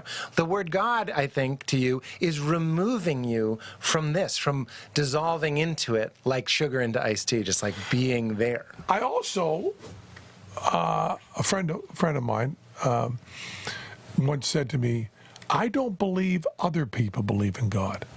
That's how much of an atheist I am. I think they're lying to us. He said, because, I watch people at the checkout counter at the supermarket. I'm sorry to conflate all these things, but you'll understand. And there's a there's a tabloid newspaper that says aliens have landed in South Dakota. Proof on the inside. And someone reaches up and grabs that tabloid, and then we say, boy, that stupid person believes that. But that stupid person does not believe that. Because if that person believed that, they wouldn't pay for the magazine. Right, they wouldn't pay for their groceries. They would go right to Dakota. Yes. Right? A whole life falls apart. This is one of my philosophies growing up, is I realized that if I believed that if you don't believe in Jesus, you go to hell, all I would ever talk about was you said this. You would hold me down. You said it. Say what you say. It's your moral obligation. A train is coming at me. Exactly. And if you really believe that, here's a train. Why the fuck are we talking about Stranger Things right now? I'm standing on the tracks. Yes. There's a train. You hear that train, you see that train, there's no doubt in your mind that a train's coming at me. Yeah. I say to you, there's no train there. Right. You go, no, Penn, there's a train there. And we have a conversation for a certain amount of time. And then at some point, you jump me. Yeah. We're going to get you off the tracks. We'll argue about this later, but let's save your life first. Right. I did a thing called, that had a line in it called, how much do you have to hate somebody to not preach about eternity to them? How much you have to hate that person to, at a cocktail party, go, well, I didn't want to get a little argument, so I just let them go. Exactly. So that... Buddy, this was a turning point in my own faith. I was like, I don't think I believe, because otherwise I'd be telling everybody. I recorded that video, and the Campus Crusade for Christ got in touch with me. I did it for Sony for a thing called Penn Points. And the Campus Crusade for Christ got in touch with me and said, can we use your video for recruitment? I love that. And I said to them... I love that they wanted it. It's fun. I don't want it edited. It starts with, there is no God. I'm sure there's no God, but here, if you did believe in God, here's what you do. And they said, we will not edit it, except you do say an obscenity. And I say fuck, and they went, yeah, you say fuck. I said, you can take that out. And I said, you have to get permission from someone. Can I also interject, though, that these are my people? The fact that we're more offended at fuck than you saying you hate me eternally. You know what I'm saying? This is where we've lost the narrative. I told this story before. Tony Campolo was this beautiful pastor who came and spoke at my church. He was like, by the time I'm done speaking, 30,000 children will be dead of preventable disease and starvation. And most of you don't give a shit. And everyone gasped. And he goes, and now most of you care more that I said shit. And the fact that, doesn't that sound like a joke you would write? Yeah, it's a great joke. And I was floored. I was like, these are those people that I'm like. Well, that's the hand clapping story. Yeah. What hand clapping? Well, this is apocryphal. It's not true. Yeah. It is an urban myth, and it's about Bono. That Bono walked out on stage and said, every time I clap my hands, a child is dying of starvation. And someone in the audience went, stop clapping your fucking hands. That's hilarious. But it's not true. That's hilarious. It's told everybody is true story, but it's not. Yes. You know it's not true. But still, I'm glad we told it. It's great. It's a good story. But they asked me to do this. Yeah, Campus Crusade. So I told, I told Richard Dawkins, I said, I'm letting the Campus Crusade for Christ use my... Why would you be doing that? Isn't that contrary to everything? I said, it's not contrary to anything. I told the truth as I see it. They want to pass around the truth as I see it. Right. So then this has gotten, that little video I did, it got bootlegged by a lot of people who showed it without getting permission from Sony. As a matter of fact, you can go online and watch it and find a 1-hour sermon that uses my video in the middle of it. Wow. This is Penn Atheist. And it's a whole sermon that you can give, a pastor can give. Wow. And it kills me because they never bother getting permission. That's hilarious. But as my answer to Richard Dawkins, I've had now 2 people, small number, but a number. 2 people come to me and go, I was at my church, and they did a whole thing about you being an atheist and why you shouldn't be, and they showed that video. Yeah. And then I went and watched other videos of yours, and then I read your book, and now I'm calling myself an atheist. See, what I love about you is that you're not working for anybody. There's no institution. And if somebody wants your truth, even if it's not for your cause. If I believe it's the truth. That's what I'm saying. If I believe it's the truth. And that was another one of your points is you go, religion There's no, what did you say? There's no like, I'm like, what about enlightened beings? What about these people, special teachers? And you're like, what are the credentials for these people? And how do we know these things are true? Well, Christopher Hitchens had a great sentence, which he said, and this is so important. I don't know, and I don't believe anyone else does either. Right. That is atheism in a nutshell. Which, by the way, since then I've quoted you. You tell me the scientific revolution came down to 3 words that no king, no country, no power system had ever said. I don't know. It never said it. And then when I said to you on the show, you believe there's no God, you go, I don't know. There could be. I believe in infinite possibilities. I believe it's most likely that there is not. Yeah. And then when I represent that attitude to people, and I'm sure you get this all the time, but forgive me, I'd like to set the record straight. They say, well, that's an agnostic. Well, help me there, because you're doing me a favor, because I don't know what to say to that. Well, I'll lay this on you. First of all, the word agnostic, pretty much in modern usage, was copped by Thomas Huxley. Okay. Thomas Huxley was considered Darwin's pit bull. Okay? And no one really knows what was going on, but Darwin's wife was the heir to the Wedgwood fortune, and she was a socialite. And Darwin, I don't want to claim things that you can't prove, but Darwin probably had leaned toward atheist pretty heavily. Mm-hmm. But at a time when you really couldn't say that, but right? It's hard to say. At a time when it might be more acceptable than it is today. But probably, his wife didn't really want them to be out of her social circle. She had the power of the purse. So Thomas Huxley came along. He's over there with his turtles. You want to stay on those islands? Yeah. Keep your mouth shut. Thomas Huxley. Well, actually, you want to stay walking in the backyard thinking about worms. Exactly. Somebody's got to fund your Huxley worm came habit. along and said, no, I really believe Darwinism means there's no God. And they found recently that they never knew before, there were checks from Darwin to Huxley, even though Darwin never supported Huxley publicly. Huxley came out and for some reason preached atheism without ever using the word atheist. He used the word agnostic. And some people speculate that was the Darwin family saying don't use that word. Yeah, I see.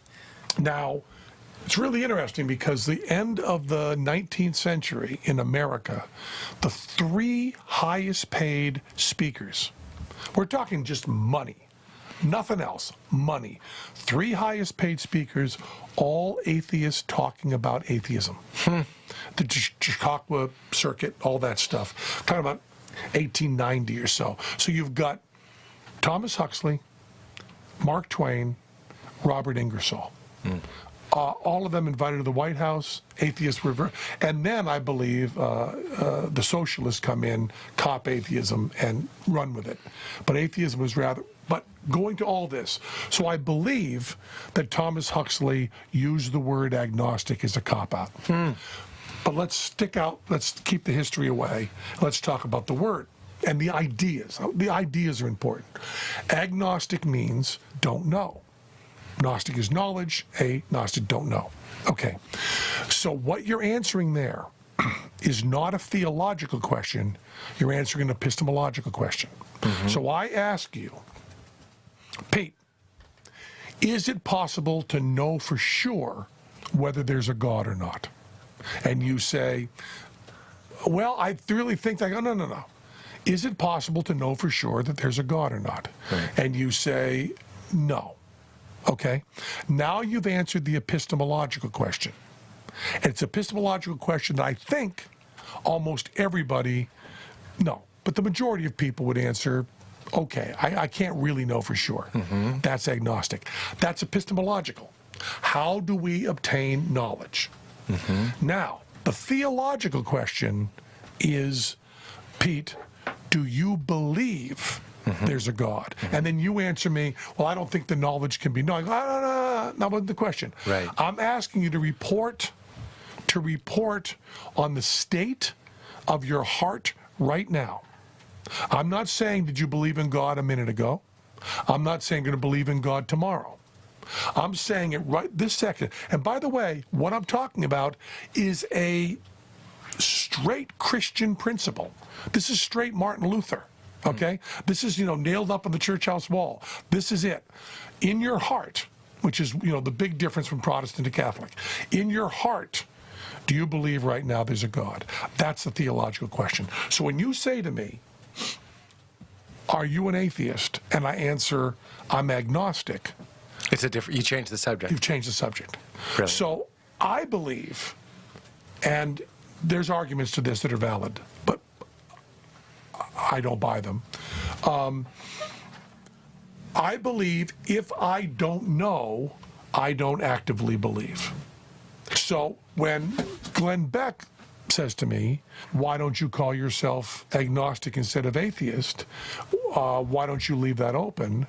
I say, because I want to show respect for you.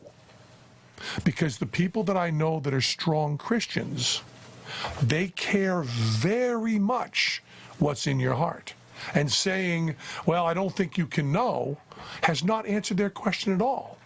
And I believe if you don't know in your heart right now that there's a God, you owe it to the world, especially to the Christians, To tell them. to say, I don't feel that. And also to be a representative of the other way, because that is your truth. But no, not even for that. No? I'm just saying if you say, I'm not saying you, Pete, but you as the straw man, say to me, I'm a very strong Christian.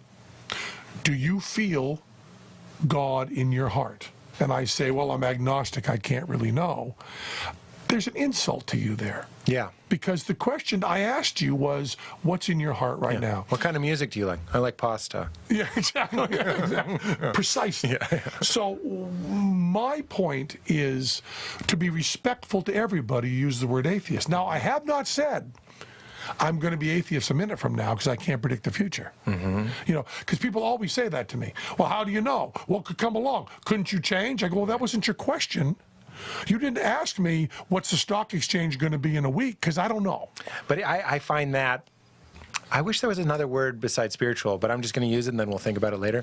I find that deeply spiritual in a beautiful way, because you're actually being in the moment. We can agree that spiritual means employing a virtue of the spiritual pursuit. Sam Harris, I've been arguing with him forever. He uses the word spiritual in an atheist way, and it makes me crazy. But his book is actually very good. Yeah. And I got to say this. I got to say this. And I don't have the information with me, so I can't really show off. But Richard Dawkins, I think did the book come out? I believe so, yeah. The Spirit book?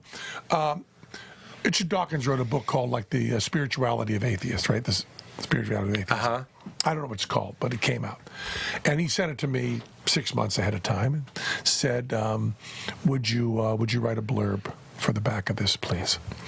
And I wrote him the greatest blurb. And I'm saying this not to brag, but because it's absolute fact. I wrote him the greatest blurb in the history of the world. Okay. That's what you believe in your heart. Yes. It's also true. It's what you must believe, too. It is true. True. Okay. I said, there's only two people that I allow to use. I'm sorry, I blew the whole joke. Spirit is Sam Harris. He said the soul of the atheist. The soul Use of the the word soul. Sorry, soul of the atheist. So I said, here's the blurb. There's only two people I will allow to use the word soul in my presence. One is James Brown. One is Richard Dawkins. That's hilarious. So, ladies and gentlemen, are you ready for star time? Now it's Mr. Please, Please, Please, the hardest working man in science. I'm talking about the godfather of atheism. Give it up right now. Spotlight on the stage, live at the Apollo, Richard Dawkins. That's amazing. And I sent it to him, and he didn't like it. No. And I said to my friend Lawrence Krauss, who tours with Richard Dawkins, I sent that to him and said, why? Yeah. And Lawrence Krauss said, Richard Dawkins probably doesn't know who James Brown is. No. And I said, well, wait. I will not accept that. I will not. So I haven't seen Richard since then. But next time I see Richard Dawkins, I'm going to say to him, Get on up. do you know who James Brown is? If he says no, I'm going to say, you've negated every piece of writing you've ever done. So you funny. cannot write with authority about the world without knowing James Brown. We should- Mr. Please, please, please. We should print up some tracks to convert them. James Brown died for your bad music. Yeah, I shudder to think what Richard Dawkins listens to. I also remember, yeah, there's something about that. I mean, sometimes atheists can get a bad rap for not being open, being a little too in their head, not a lot of heart. Then people say to me afterwards, well, then how can you be sure there's no God? I go, I never said that. You asked me to report on my heart, Yeah. and I report on my heart. Is your foot hurting now? Yes. Well, how do you know your foot's going to be hurting forever? I don't. Right. You asked me to report on the state of my foot. I reported it. Right. I remember you also talked about like science really turning you on because it's not, there isn't a science, remember saying this? There isn't a science for China and a science for South that's it, America. The fact is, if you have the religion of the area you grew up in, Yes. you have to be very suspect. Buddy, Very can we suspect. high five? Is that weird? Because we agree. Inherited faith is a starter kit for a way to look at the world. You can chart the world. You can say, this person was born in this village in Syria. What are the chances they're a Muslim? Yeah. And we can figure that out and be right. Yep. Okay? If you say this person's even at Cambridge or Oxford or MIT say, do they believe that information can ever be released from a black hole? Even those specific, Cambridge, Oxford, and MIT, which all have different schools of thought on that, you still can't be sure. Also, it might have changed while you were asking the question. That's right. Yeah, and that's the part that once you tell me that truth is cultural, I'm very skeptical. Well, Reza Aslan, do you know who that is? No, I don't. He wrote the book Zealot. He wrote a new book called God, A Human History. Very interesting guy, religious scholar. He talked about the role of religion being a cultural identity first and foremost. He was like, we need to yield and surrender to the idea that it has so much more to do with the fact that you're from Boston and you're a Red Sox fan, or you're from North America and you're a Christian, or whatever it might be. You're from this neighborhood and you're a Muslim, from this area and you're Well, Hindu. I read the Bible. Right. Because ignorance of your culture is not considered cool, as the residents say. If you want to read Shakespeare, if you want to listen to Bob Dylan, you need to have some sort of idea of the Bible. You just need to. Cultural literacy. That's what my professor, Mr. Brown, shout out to Mr. Brown, my favorite teacher in high school. Yeah! Get on the scene like a sex machine. Mr. Brown was on the scene. Ow. And Mr. Brown, 2 times. Ow, ow. I actually think he might have been more religious than we knew, but he was like, you guys should know the Bible just because it's a very important book. Like, you're not going to, like, the writing on the wall, these types of phrases that we use are all biblical references. Well, yes, except you didn't need to pull out that example. You go through this interview so far, and there have been biblical references all the way through that were never underlined. People didn't know what they are. For sure. Everything is the Bible or Shakespeare. Right, I know. And a lot of Shakespeare is the Bible. Right. But one thing that I remember you saying, I remember it was hard to do that scene with you because there's me now and there's me then, and I was playing me then, and then there were, like, every once in a while a little me now would slip through, and I would say, what about a unifying principle? Meaning, I remember saying this to you, isn't mathematics and the logic of the world, the mathematical preciseness of the world, kind of the language of God? And do you remember you quoted Einstein to me? Do you remember that? What, the guy who played ice? No, it was somebody backed Einstein into a corner and was like, look, if you want me to say that I believe in, There's no sort of personal God or anything like that. He didn't believe in a personal God, but he was like, if you want to define God as order, as natural law. Which is why, people will say to me, well, you're saying you don't believe in love? And I go, well, if we're going to change what the word means, Right. If you say God means Pop-Tarts, then yes, I believe in God. I've seen Pop-Tarts. Right. I have that evidence. But love is a different thing. And of course, there's this wonderful Tim Minchin. I love Tim Minchin. Who's He's brilliant. that right there. Tim Minchin Great has atheist. a great time. Love without evidence is stalking. That's really funny. we do have evidence. I remember Tim Minchin here. I was talking about God being a metaphor for a way to explain the unknown, and he went, the not yet known. Isn't that a great little atheist moment? He wouldn't even let me have the unknown, which I thought was fun. Yeah. But that idea of a harmony to the universe, I was thinking about my definition of God is awareness. I have a very, very, very, very, very, very liberal understanding. Right, so you're talking about consciousness. Why aren't you using the word awareness? I can, if you'd like. Yeah. I find... See, this is the real dangerous thing. This is the thing that Hawking made this huge mistake, and Einstein made this huge mistake, and they both corrected it. Hawking corrected it very publicly. But they both talked about God as awareness and a beauty and a symmetry and all that. And then what they don't understand is what they don't understand, because I can explain to Einstein the way he should think. What that turns out historically to be a mistake is that word is so loaded. Right. It's a little like if you say, well, of course I believe in white power. I believe that white people should have this. Well, no, you don't. Once you said those two words together, motherfucker, we don't care what you've said after. There's too many people getting killed because they're gay in the name of God for us to still use that word. Yeah. I hear you. Yeah. And I understand that. I have psychological ties. There's a power for me personally, maybe not talking to you, not talking publicly, perhaps. That's something for me to consider. But I like reclaiming the vocabulary of my youth and turning it in my favor. It feels nice for me. It's to take something that was given to me as a scary Greek, Zeus-type god. It's just how much is that worth? That's a great question. How much is that worth? Who am I serving? I might be serving myself when I say God. Yeah, and how much is it worth to you? Yeah. How much damage are you willing to do for that feeling? And the answer might be that there's not that much damage, and it's right. I mean, what I'm saying is that was not a rhetorical question. Oh, that was an honest question. I love this. I'm only here to be challenged. That's a wonderful thing for me to kind of meditate.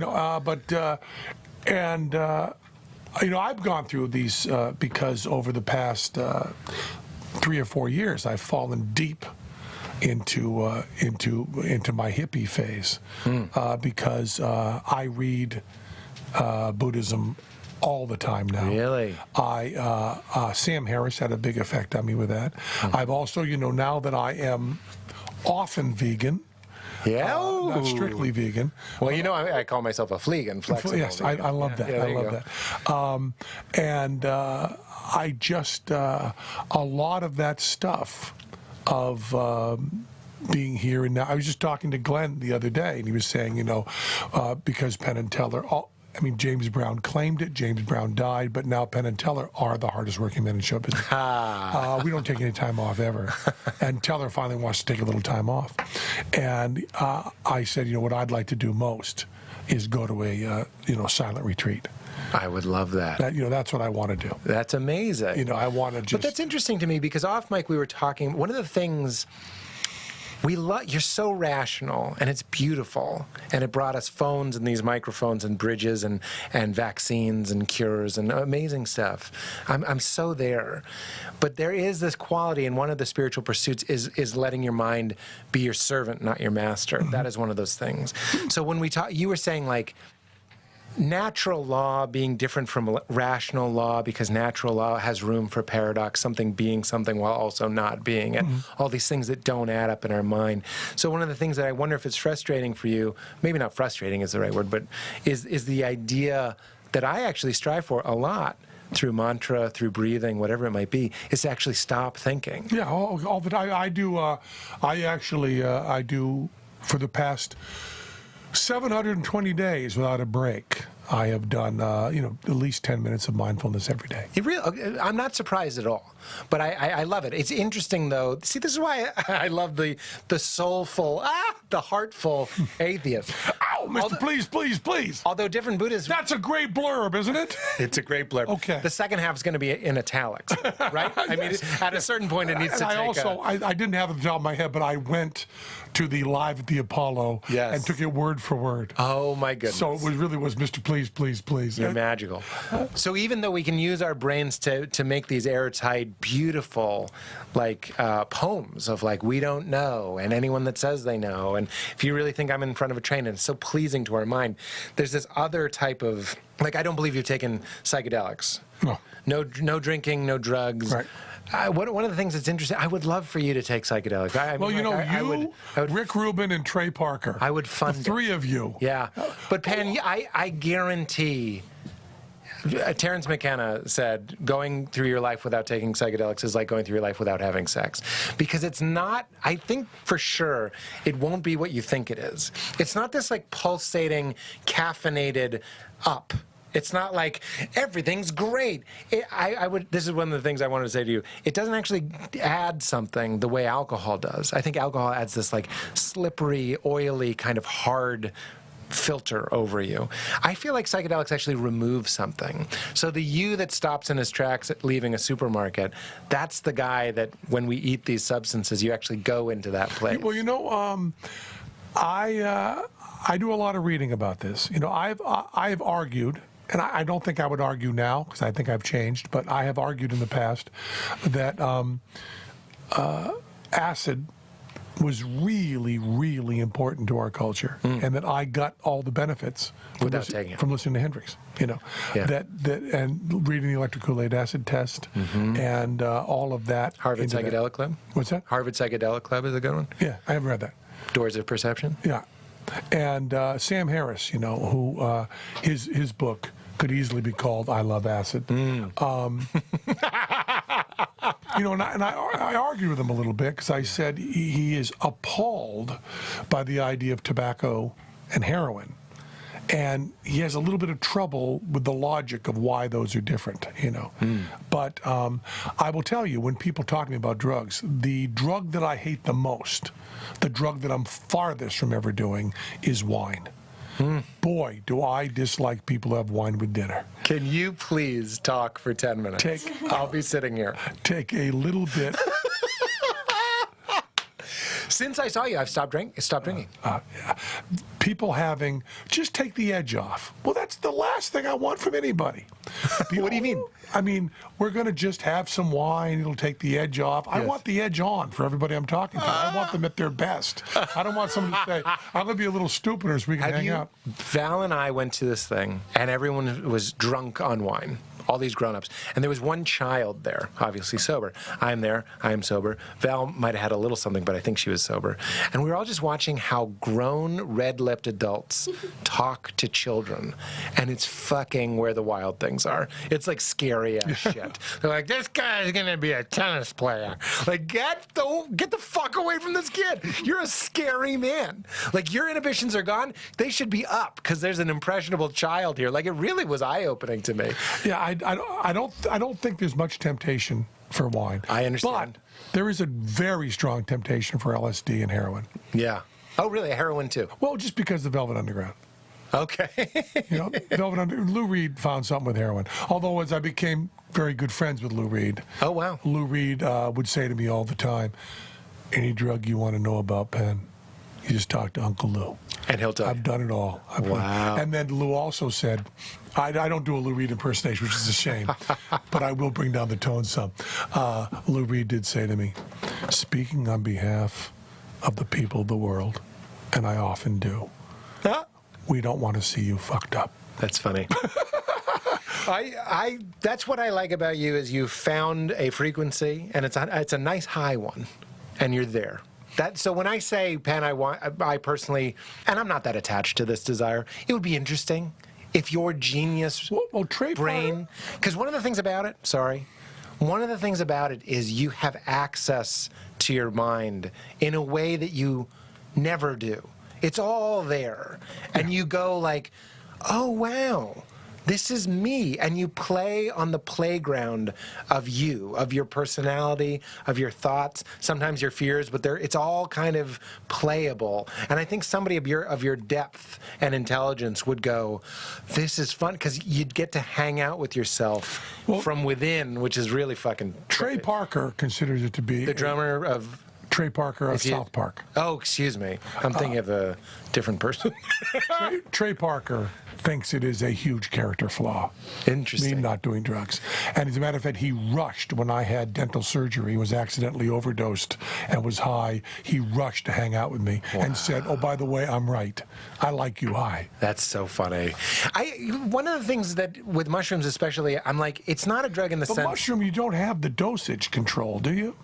Don't you want more dosage control than you have with mushrooms? I think you might like LSD because you do have scientific precision. You really can go like... I do like the precision. What's that? I do like precision. It was made in a lab. I've only taken microdoses of it, small, like 400 milligrams of it, nothing major, not enough to like trip hard. Mushrooms, I have tripped hard on it. The thing that that I've been thinking about lately was I remember Bill Nye did this podcast, and he expressed frustration with the idea that people would ask him, like, which freezes faster, a glass of warm water or a glass of cold water? Because I've heard warm freezes faster. And he kind of, in a very delightful way, was like, you have these things in your house. If you're curious, do it. Put them in your fridge. Like, what are you doing? That's how I feel when people who don't believe in an explorable and infinitely knowable state of awareness, I didn't use the G word, who don't take psychedelics. Because I think all of your feelings would still be there.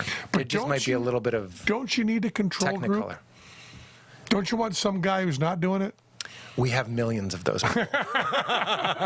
You know what Ram Dass says about that I think you might like? You know who Ram Dass is? You get the flavor of ice cream now. No, I've read Be Here Now. Be Here Now is pretty close to a book of a mushroom trip, of an acid trip sort of thing. Okay. But he says he was kicked out of Harvard, obviously, for suggesting that these psychedelics should be studied, and they're like, there's no way to do it. You don't understand that you take it, there's no control. And he goes, well, don't look at it. Don't look at me as a scientist. Look at me as data. I'm a datum. That's what he said. Because Tim Leary was like, no, I am a scientist, damn it. And Ram Dass was just like, you have me. I'm not. This is the sort of thing that can only be explored from within. But what I like about it is all of those deep, profound things that kind of make sense, that sound beautiful, about oneness, about presence, about mindfulness, about love, about being here for each other and enjoying the sunset. You become them on these substances. You don't know them, you are them. And it's very hard to explain. Yeah, but you don't believe it's cheating. No, I believe that God, this is another Ram Dass quote. He goes, but it wasn't his line. He goes, we're a materialist society, the Western world, so God came to us as a material. And that's it. And that's it. In India, it's not and not he used that as an example of sophistry?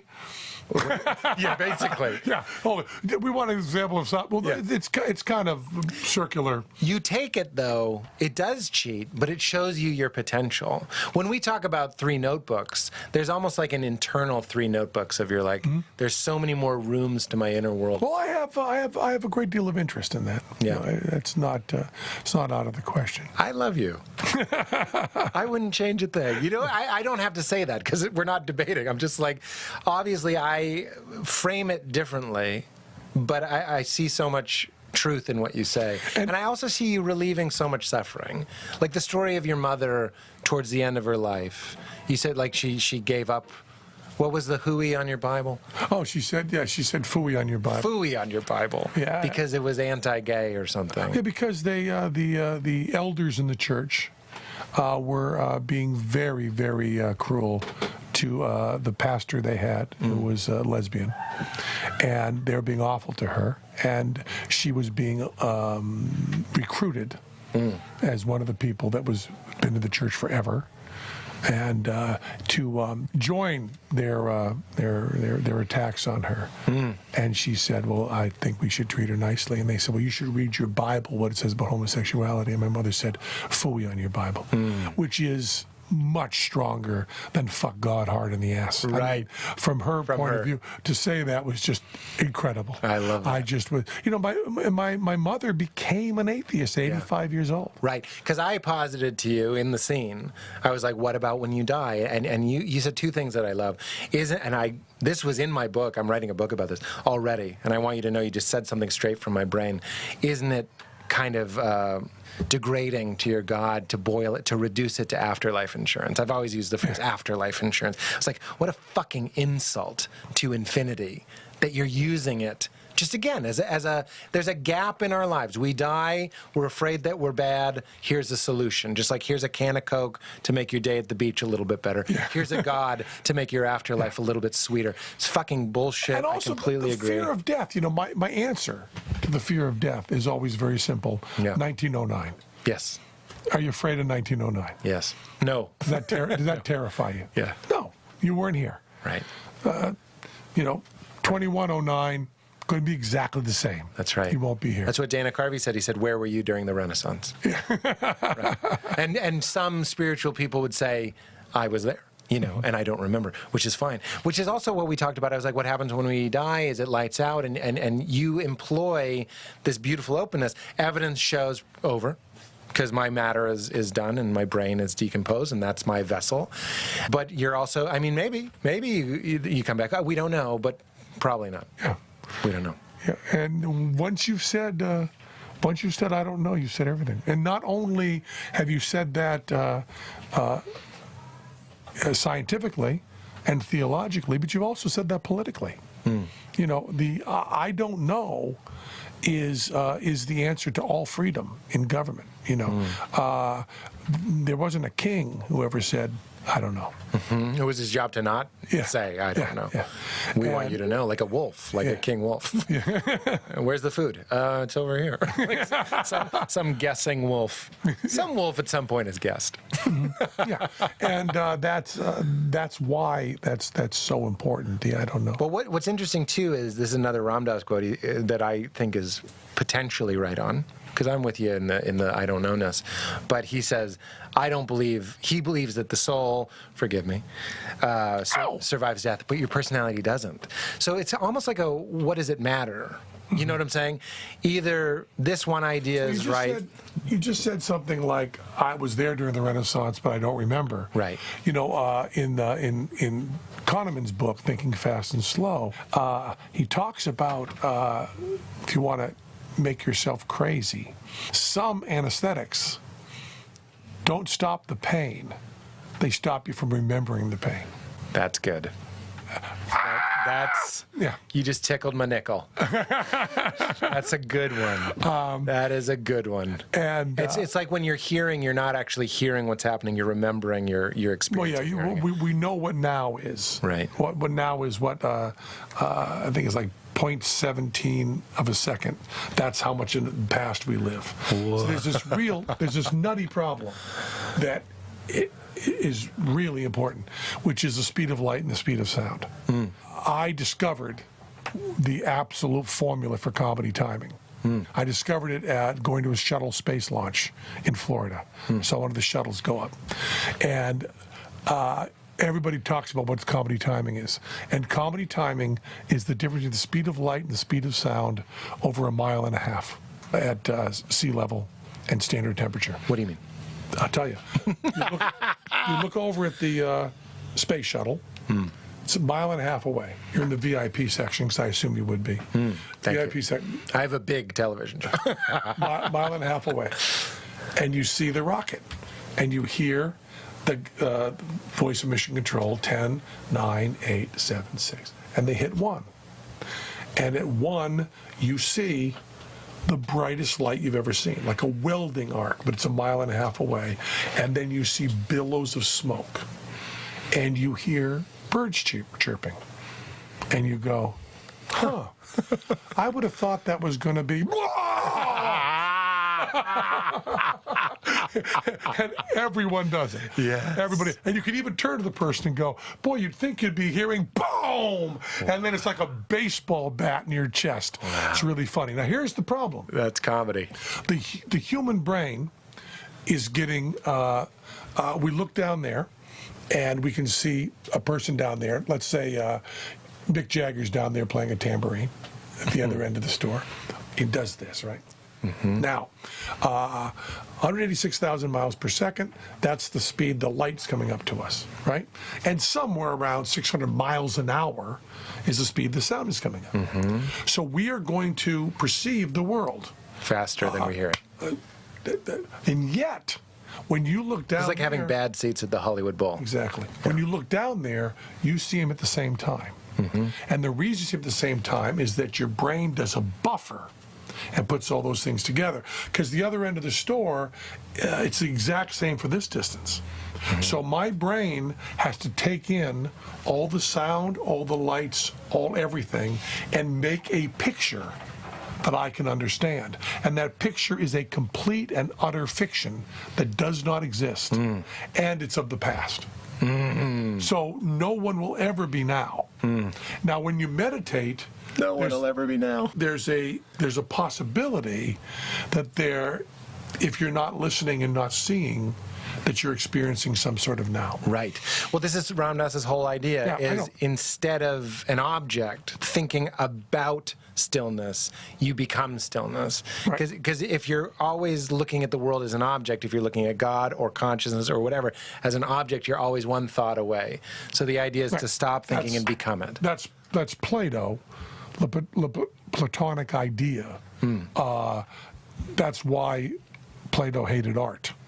It's because it was one step further removed, right? Oh. Because you've got the chair, then you've got the Platonic ideal of what a chair would be, and then you've got a drawing of a chair. And the drawing of a chair is a drawing of the idea of what the This chair is, I forget who said it, but it's like if you tell a kid, point to a bird and say, that's a bird, the kid will never see a bird again. He'll only see his thought of a bird. Right. He'll only remember his thought, bird. But it's possible that you're not allowed to ruin that. It's possible it's already ruined. It's possible that It's already been ruined by your brain, by the way that the abstraction would happen. it categorizes. That's what it's doing. I think it kind of has to. A baby is doing that sort of stuff. Well, that's a baby's job. But I will say, I don't want to be on the record for talking to somebody who doesn't do substances and be like, you should do them. I should tell you. Would it be now? What if I now Go off the deep end? Do acid, jump off a building, and kill Yeah. myself? Are you culpable? I'm going to go ahead and hit delete on this file pretty quick. In a big hurry. Yeah. Big, oh man, it's too bad. It's his last interview, and we lost it. I just wanted to encourage you, regardless of what you do, the wonderful thing about mushrooms, acid, that sort of stuff, is I've had moments where I see a bird on mushrooms and I really trip out. How'd the bird get on mushrooms? You left him out? Yeah, well, for sure. My house is scattered. I can be on mushrooms, see a bird, and really take in the bird. What is that book? It's called Seeing is Forgetting the Name of the Thing One Sees. So it's not just thinking about bird. Bird is me. Bird is overcoming my awareness. I've also done that by being still. And that is the great spiritual revelation, I would say, of the 60s, 70s, and up until today, is that these drugs are cheats. And I would say, I need all the help I can get. Lama Surya Das, who's the only American, one of the few American lamas, or maybe the first American lama, I forget, was like, I'm a spiritual whore. I do anything I can. I'll do whatever I can. We need all the help we can get, including from science and all that stuff. So two quick things. Well, Go ahead. a 1L Lama is the holy man. Yes. The 2L Lama is the animal. Yes, that's right. And the 3L Lama is a hell of a fire. What do you enjoy about Buddhism? All the stuff you're saying now. All that stuff. Yeah, I think I'm. I have lately been. I got sick of movies. I just got sick of them. I love that. I got sick of television, kind of. Yeah. I even listen to less music than I used to.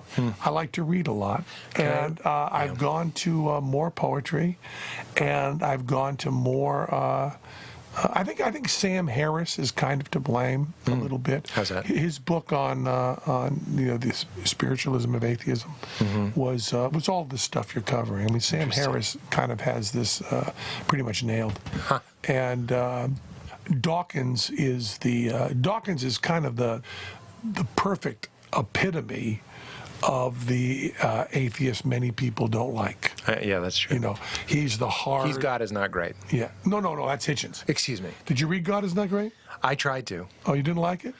I wasn't ready. Yeah, because God is Not Great, the Hitchens book. Yeah. It's really funny because I didn't even realize I wasn't doing this as a stunt, but now it is a stunt. I was in the hospital. I was wicked sick. I mean, wicked sick. And I was confronting my own mortality. And I didn't even realize this, but I'd read God is Not Great, the Hitchens book. And I asked my wife to bring it to the hospital because for solace, I wanted to read Hitchens' book on God is Not Great, because the book is so beautiful, a celebration of life, while doing, Hitchens is incredible. Hitchens, I didn't know him as well as I'd like to have, but I could consider him a friend. And Hitchens, nobody could speak better off the top of his head than Hitchens. Hitchens could give you like 2 paragraphs that he had laid out. I mean, he was the anti-Trump. How Trump gets maybe 3 words, Hitchens could lay out this beautiful. And also Stephen Fry, but Hitchens and Fry are the 2 people who speak about atheism that really were right in the pocket for me. And then Sam Harris is the one who pushes me with his spiritual stuff. And Dawkins is the one that is used as a straw man by the Christians. What was? Yeah, I hear that. What was comforting about Hitchens in the hospital? The void of it. I think it was. I think it was just artistically funny that it was Hitchens. I think all that really attracted me was I wanted something perfectly done. It could have very easily been Bob Dylan, Blonde on Blonde. Yeah. Could have very easily been Kerouac's On the Road. You just wanted something perfect. I just wanted something perfect, and it just happened. That was philosophically, but one of the because Hitchens died of a horrible kind of cancer.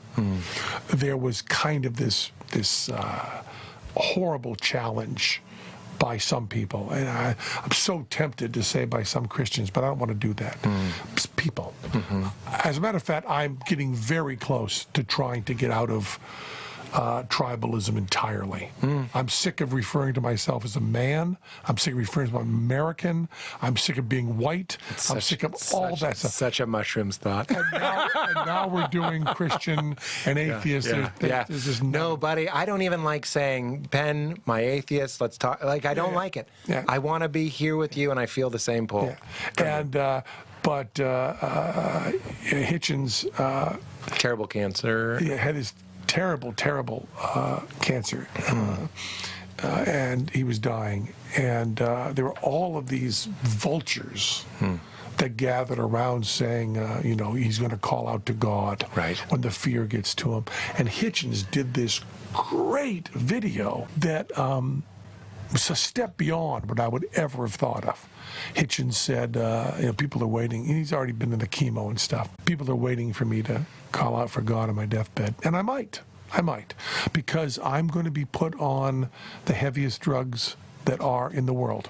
I'm going to be high, and the amount of pain I'm going to experience is going to be overwhelming, more than I've ever experienced in my life. I am going to go, as I die, into deep mental illness, as the brain gets drained of all of it. Right. He said, so there may be something lying in Christopher Hitchens' bed that cries out to God. It won't be me. Yeah. And of course he didn't. But though I see the goal of a good atheist is to not, at that last moment, turn into fear. Yeah. And the goal of a good Buddhist or a Muslim or a Hindu or a Christian, I would argue, is the same. Yeah. It's the same team. It's this idea of going like, I know there are problems with every group that I just mentioned, because they're all made up of individuals. But it just strikes me that we're after that same sort of equanimity. We want to turn away from ugliness and fear and panic, and we want to yield to the unfolding of what is, which is your death in that moment. Yeah. But I think that's a great answer. But it also reminds me of a Hindu thing. It's like my personality might be freaking the fuck out, but I'm behind it, and the real me has no interest in man, atheist, American. Was that yours? I just touched this and it said okay. I think I heard Siri. Anyway, I just see a lot of. I guess what I see is, let's call it truth. I was going to call it spiritual beauty. I see a lot of truth in a lot. What I'm saying, a lot of paths up this mountain, whatever mountain it is I'm enjoying, and one of them is this sort of empty path, the pathless path. I don't need a metaphor. I don't need a story. I'm just right here. And I even love that he's like, yeah, maybe. I don't know, maybe. And what do you make of consciousness? Do you have any story on it? Listen, I got to tell you, if I get a theory of consciousness, you're not going to be the first person I'm going to call. Who are you going to call? I'm going to call Stockholm and get that Nobel Prize. Yeah, of course. I mean, it's an interesting thing, though. It's really tough. I don't want to hide behind it because I do catch myself. I'm a little bit guilty of going, no matter what, we'll never crack consciousness. I'm just being vulnerable here. I know that's not a great thought, but I'm just kind of like, because we're analyzing it. Yeah, but we did this, We did. Copernicus was able to stand in space. It was impossible to be able to tell that the Earth went around the sun. We don't have that point of view. We never see that point of view. No one's ever been out there to be able to see that. And somehow, Copernicus, that clever motherfucker, found a way to stand out in space. He found a way to stand in space. For all intents and purposes, he was standing in space to be able to see that motion. And he used math. He used all sorts of stuff. Right. So when you say you can't see within it, because you're part of it. We're part of it. Maybe you can. Yeah, I hear you. This is the not yet known. That I get excited. Maybe you can. I'm on the side of let's figure out what we can figure out. I mean, what bothers me so much is that we keep changing the definition of our goals. For instance, everybody, H.G. Wells writes about time travel, right? We'll be able to go back in time. Let's leave the future aside for a moment. Be able to go back in time. So usually in your science fiction, time travel is you're able to go back to a certain time. You can see and hear everything happening, but you can't have any effect on it. Video. We have it. We did it. We've done time travel. Because we captured the past. Sure. You can go back to the Kennedy assassination from one point of view. You can be there. Right. Just like that. Right. Zapruder got you there. You can go back to, and now, of course, I don't know the numbers, but we all know the numbers are astonishing for how much is being recorded now. Right. This conversation being an example. We will be able to. I mean, pretty simply now. This is like Kurzweil says, does God exist? And he says, not yet. Not yet. Because we'll have everything, we'll have cameras in daisies. Yeah, well, basically. that's Homo Deus, the other Harari book after *Sapiens*. Oh wow. He talks about the future of that, but the point that, so you say, well, we'll never be able to time travel. Well, my answer is we can already time travel in the past. We just changed the definition. So when someone gets an answer of what consciousness is, I am positive we're going to change. We will all push. Well, we don't know why we're doing this, and this. Right. And it's frustrating. That's great, but it's fabulous. We should always we should always keep pushing that. But we should also remember what we've accomplished. I mean, while we're complaining about too much information and too much television and keeping us away from stuff, we also have to remember that all of that stuff is doing amazing things. Yeah. I mean, there's no doubt, totally, in my mind, there's no doubt that gay marriage was because of the internet. I mean, I would also say TV played a part. Sure. I know it seems a little trite, absolutely. but I know middle-aged church women who were softened by Will and Grace. I just, it's a fact. And not to mention Ellen, Yeah, forget it. Yeah. Ellen was the great sleeper cell of everything. Yeah, it was like, but all that stuff. I mean, I I was aware and jacked in and talking to the craziest gay rights people who were saying as late as 1999, we might get gay marriage in this country by 2025. And they were the crazy ones. Crazy ones. Everybody else was going, oh, I don't know if we're ever going to do that. You know, and it just... Right. And when you read Better Angels, the Pinker book, which is the book for optimists, whenever cynics yell to us optimists, you know, you're crazy, pie in the sky. You, oh no, it's provable. Here. Better Angels is the book in defense of optimism. Well, it's incredible because you just go, yeah, but we're not killing each other anymore. We just aren't. We're just not killing each other anymore. The numbers are breathtaking. People are not starving. I mean, it's just the numbers are crashing. And one of the things, and Pinker, Steven Pinker is a very, very careful writer, and he does not go off half-cocked, unlike me. And they're trying to figure out why violence is just going away. You know, South Central LA, they had to close the homicide division because there wasn't enough business. No way. Yeah. Wow. Murder rates. Look at the murder rates in New York City in the 70s, and you just go, what do you mean it was 2,000 a year? How was that number? You know, the number's just crashing. No one knows why. And IQs rocketing up. No one knows why. And not because of cultural literacy. This is the hardcore symbolic math stuff that you can't be taught. Rocketing up. It's something like 10 IQ points every 15 years. If you went back to when the IQ test started in 1930 or whenever it was, average then would be considered mentally defective now. Wow. Okay? So we could time travel and really just dominate. Absolutely. You want an apple? Give me your house.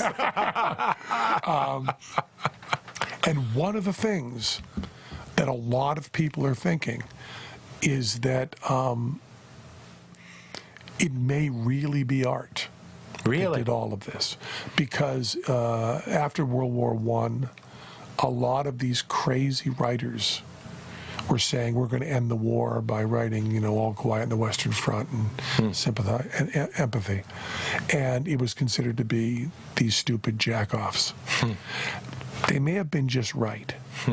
And what we're seeing now is, and this is why I get so upset at people coming out against cultural appropriation, because I believe that cultural appropriation can be the most important good thing possible. Because you're taking the worldview of another and grokking with it. When you internalize the worldview of another person, you've changed the world. You know, and there's a great thing, I think it's in Pinker's book, where he talks about, I don't know what writer it was, who's a Southern writer, who said he was talking about civil rights to his father in the late 40s, early 50s. And he was trying to make an enlightened point of view for civil rights. And he said, well, what if you were a black man, you know, and you had been working hard and wanted to be with your family and you didn't have those rights? And his father's answer was, well, I'm not. I never would be. And Pinker claims that in a very short period of time, 1,000 years, 500 years, 300 years, accelerating very much, you are able to go on the web and put yourself in the position of a Muslim child in Syria.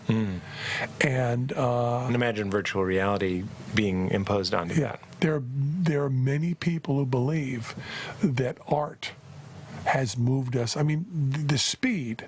If you'd have told somebody in 1900, the biggest problem we're going to have in 118 years is that poor people will be fat. What? Yeah. Excuse me? Yeah. And if you would have said, if you would have given the numbers of terrorism, and this many people, if you had said during Vietnam, these are the number of Americans that are going to be killed by terrorism in 2000, they would have danced. The numbers are so insanely low. And although you don't ever want to get caught saying this, and I'll sneak it in quietly, even if you figure in 9/11, the numbers are really low. Now, do I have to say that I care deeply about people who died in 9/11? But there's still, numbers do matter. Right. And the fact that we have many fewer people dying of starvation now by numbers, not by percentage, than 100 years ago. The population has grown tremendously, and yet fewer people are starving. It's just incredible. And compassion is going through the roof. And if you'd have told somebody, even in 1990, that there would be places in the U.S., like the U.S., where gay marriage would be legal, no one would have perceived that. Right. No, We're wizards living on a spaceship. yeah, exactly. And things are going faster and faster, and it's because of being able to see yourself, see another person through their eyes. Maybe. I mean, I praised Pinker for being careful, and then I went and but that's what you're for. You're a comedian, and we need you. I talk about this all the time. You need to have the conversion experience without the firsthand experience. If you're a celebrity and you get a disease, we get a ward of a hospital. You know what I'm saying? The trick of modern humanity is to be converted to a cause without personal experience. Meaning, a pastor in my tradition has a gay son. He starts to lighten up on the Leviticus. You know what I mean? You see it. The trick is to have a hyper-aware and active, empathetic imagination. And that may be... Without the gay son. That may Motherfucker. That may be the novel. What do you... Oh, yeah.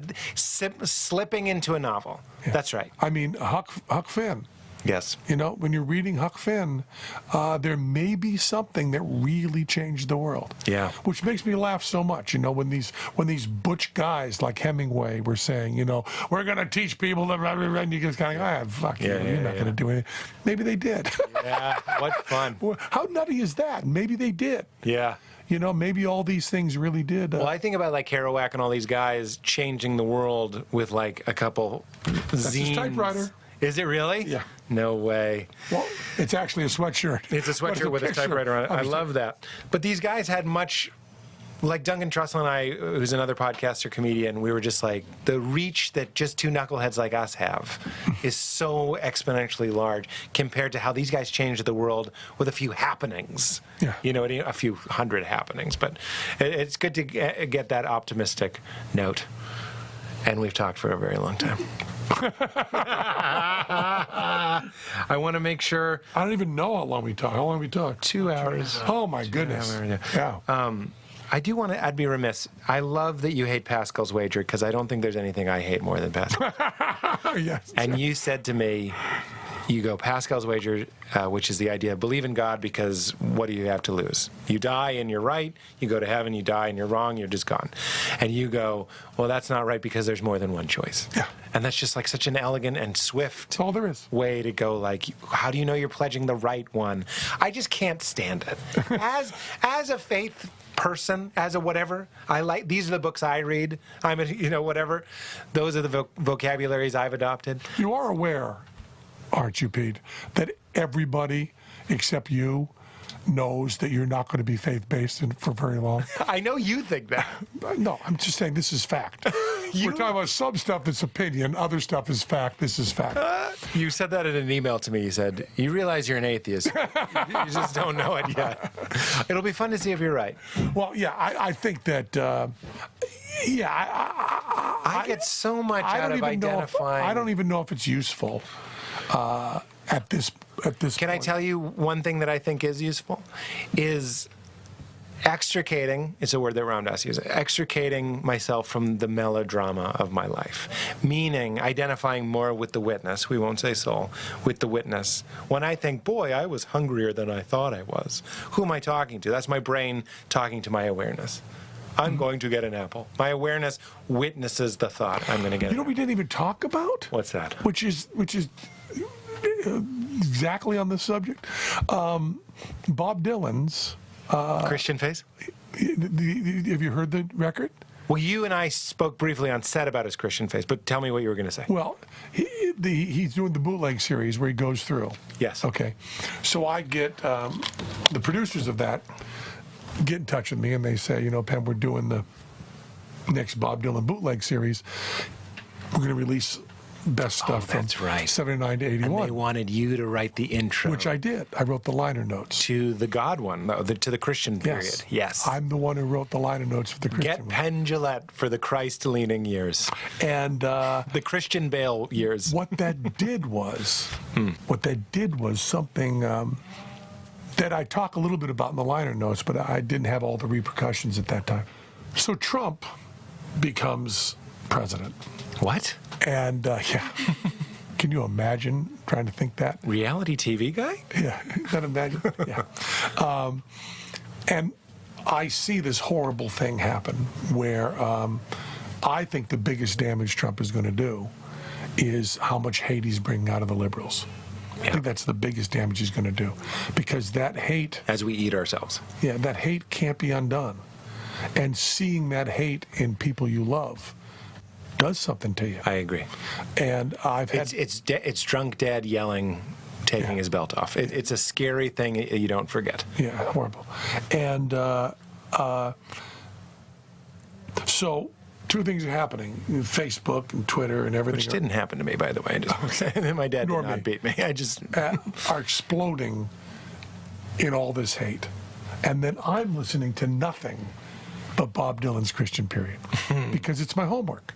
So they send me about 5 CDs worth of music, and I'm supposed to write the liner notes. And by the way, I didn't listen to that period of Bob Dylan much when it was happening. Yeah, of course. First lines of the liner notes are, I'm a lifelong atheist and a lifelong Dylan fan. So you can understand that 1978 was a little rough for me. And all of a sudden, all of Dylan's Christian stuff starts speaking to me at such a deeply profound level. Because there's this song by Dylan called I Ain't Gonna Go to Hell for Anybody. And he's talking about how he can lie as well as anybody. He can cheat as well as anybody. But it talks about gaining the world and losing your soul. And it's completely biblical. And it's by a person who I believe was 100% converted to Christianity. And it's beautiful. The Christian period is Bob Dylan's best music, probably. Really? Probably the best band he had. You're fun. Some of his best singing. I just love seeing you go against yourself and winning and losing at the same time. And Talk about transrational. I found that stuff was so inspiring to get me to a place where I could see this hate and stuff as temporary. I could see the pain as temporary, and it didn't matter very much. Now this is so like I'm not going to go to hell for anybody. Like even Trump, I'm not going to lower myself. Exactly. I'm not going to degrade myself with hate. Right. I forget who said that, but I think it was Martin Luther King Jr. I have to be very careful because I once quoted Martin Luther King Jr. incorrectly on Twitter and was ridiculed for it forever. So whenever I get a quote wrong, 4 people on Twitter will say, "Hey, Penn, did Martin Luther King Jr. say that?" Wow. We call these people assholes. You're in a safe space here. I don't think anyone's going to mind. I think that's him. Yeah. But I hear that. What were you saying, though? We're saying... But I'm just saying it that... opened you to the idea that hate is temporary. I'm not going to go to hell for anybody. Yeah. And you loved it. Yeah. And it speaks to you. And so, the records are amazing. The records are just amazing. And it was really, and as I said, I didn't give Dylan a chance. I mean, even Dylan couldn't give. I mean, if there were a God, okay, and if God were to reach me in Judgment Day, God could say to me, "Penn, babe, I gave you Dylan in 79. What do you need? And you still turned your back on me. So I gave you Dylan." But what about, what turns me on is the Enlightenment or freedom. Enlightenment's too pie in the sky. The freedom model, meaning these things, Christianity, Islam, Hinduism, whatever it could be, Taoism, Buddhism, these things are in the service of your freedom. When I hear you, Penn, saying, I feel this all the time. I say to Val all the time, I go, this isn't me. I get mad. There's a neighbor we have that's always playing the drums, and it makes me more mad than I want to be. And I go, this isn't me. This is just my personality. I'm trying to drop as much as I can. This is Richard Rohr, Falling Upward, my favorite book. You say less music, less this, less that. He talks about the second half of life being about less stimulation. Falling what? Falling Upward. Okay. Wonderful book. It's got a lot of the G word in it, but brilliant, just like a turned-on guy. Less stimulation, fewer answers, less church, less cultural identity, surrender, surrender, surrender, and freedom, enlightenment, like that being this wonderful goal, meaning we are our awareness, or we could say soul, and I want to strip away Pete the comedian, Pete the achiever, Pete the straight white American male who doesn't like sports, who's vegan, all this bullshit that Ramdas says, we're up to our eyeballs in it. You weren't there for me when I needed you. I don't trust you. I like rock and roll. All this fucking shit. And I get it. And I play it. But I experience such a degree of peace, talk about spirituality being useful, the more and it does feel like a leaning back into my essence, let's say essence, instead of buying into the hype that I am. The point of life is... It's that verb to be, isn't it? What? We hate that verb to be. The verb to be? Yeah. Well, I am.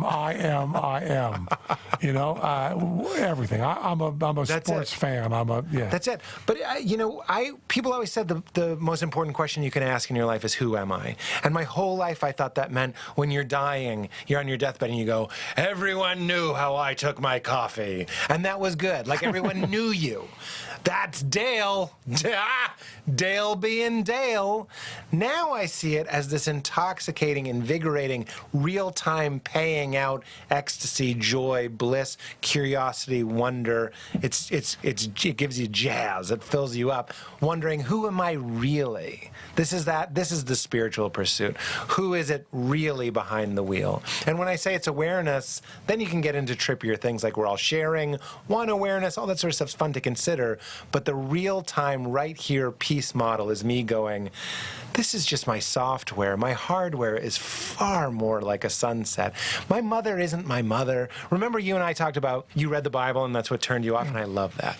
And you talk about how Jesus is anti-family, and I'm like, fucking A, he is. So is. But here's how I interpret that. It's like Buddhism. It's attachment. It's not, you have to hate your mother and father to follow me, is what Christ says, speaking as the Christ, speaking as the universe. I would say that's non-attachment. You can't be clinging to your mother and your father if you're going to dissolve into everything. It certainly seems like you're... that's a beautiful thought, and that's the right way to say that.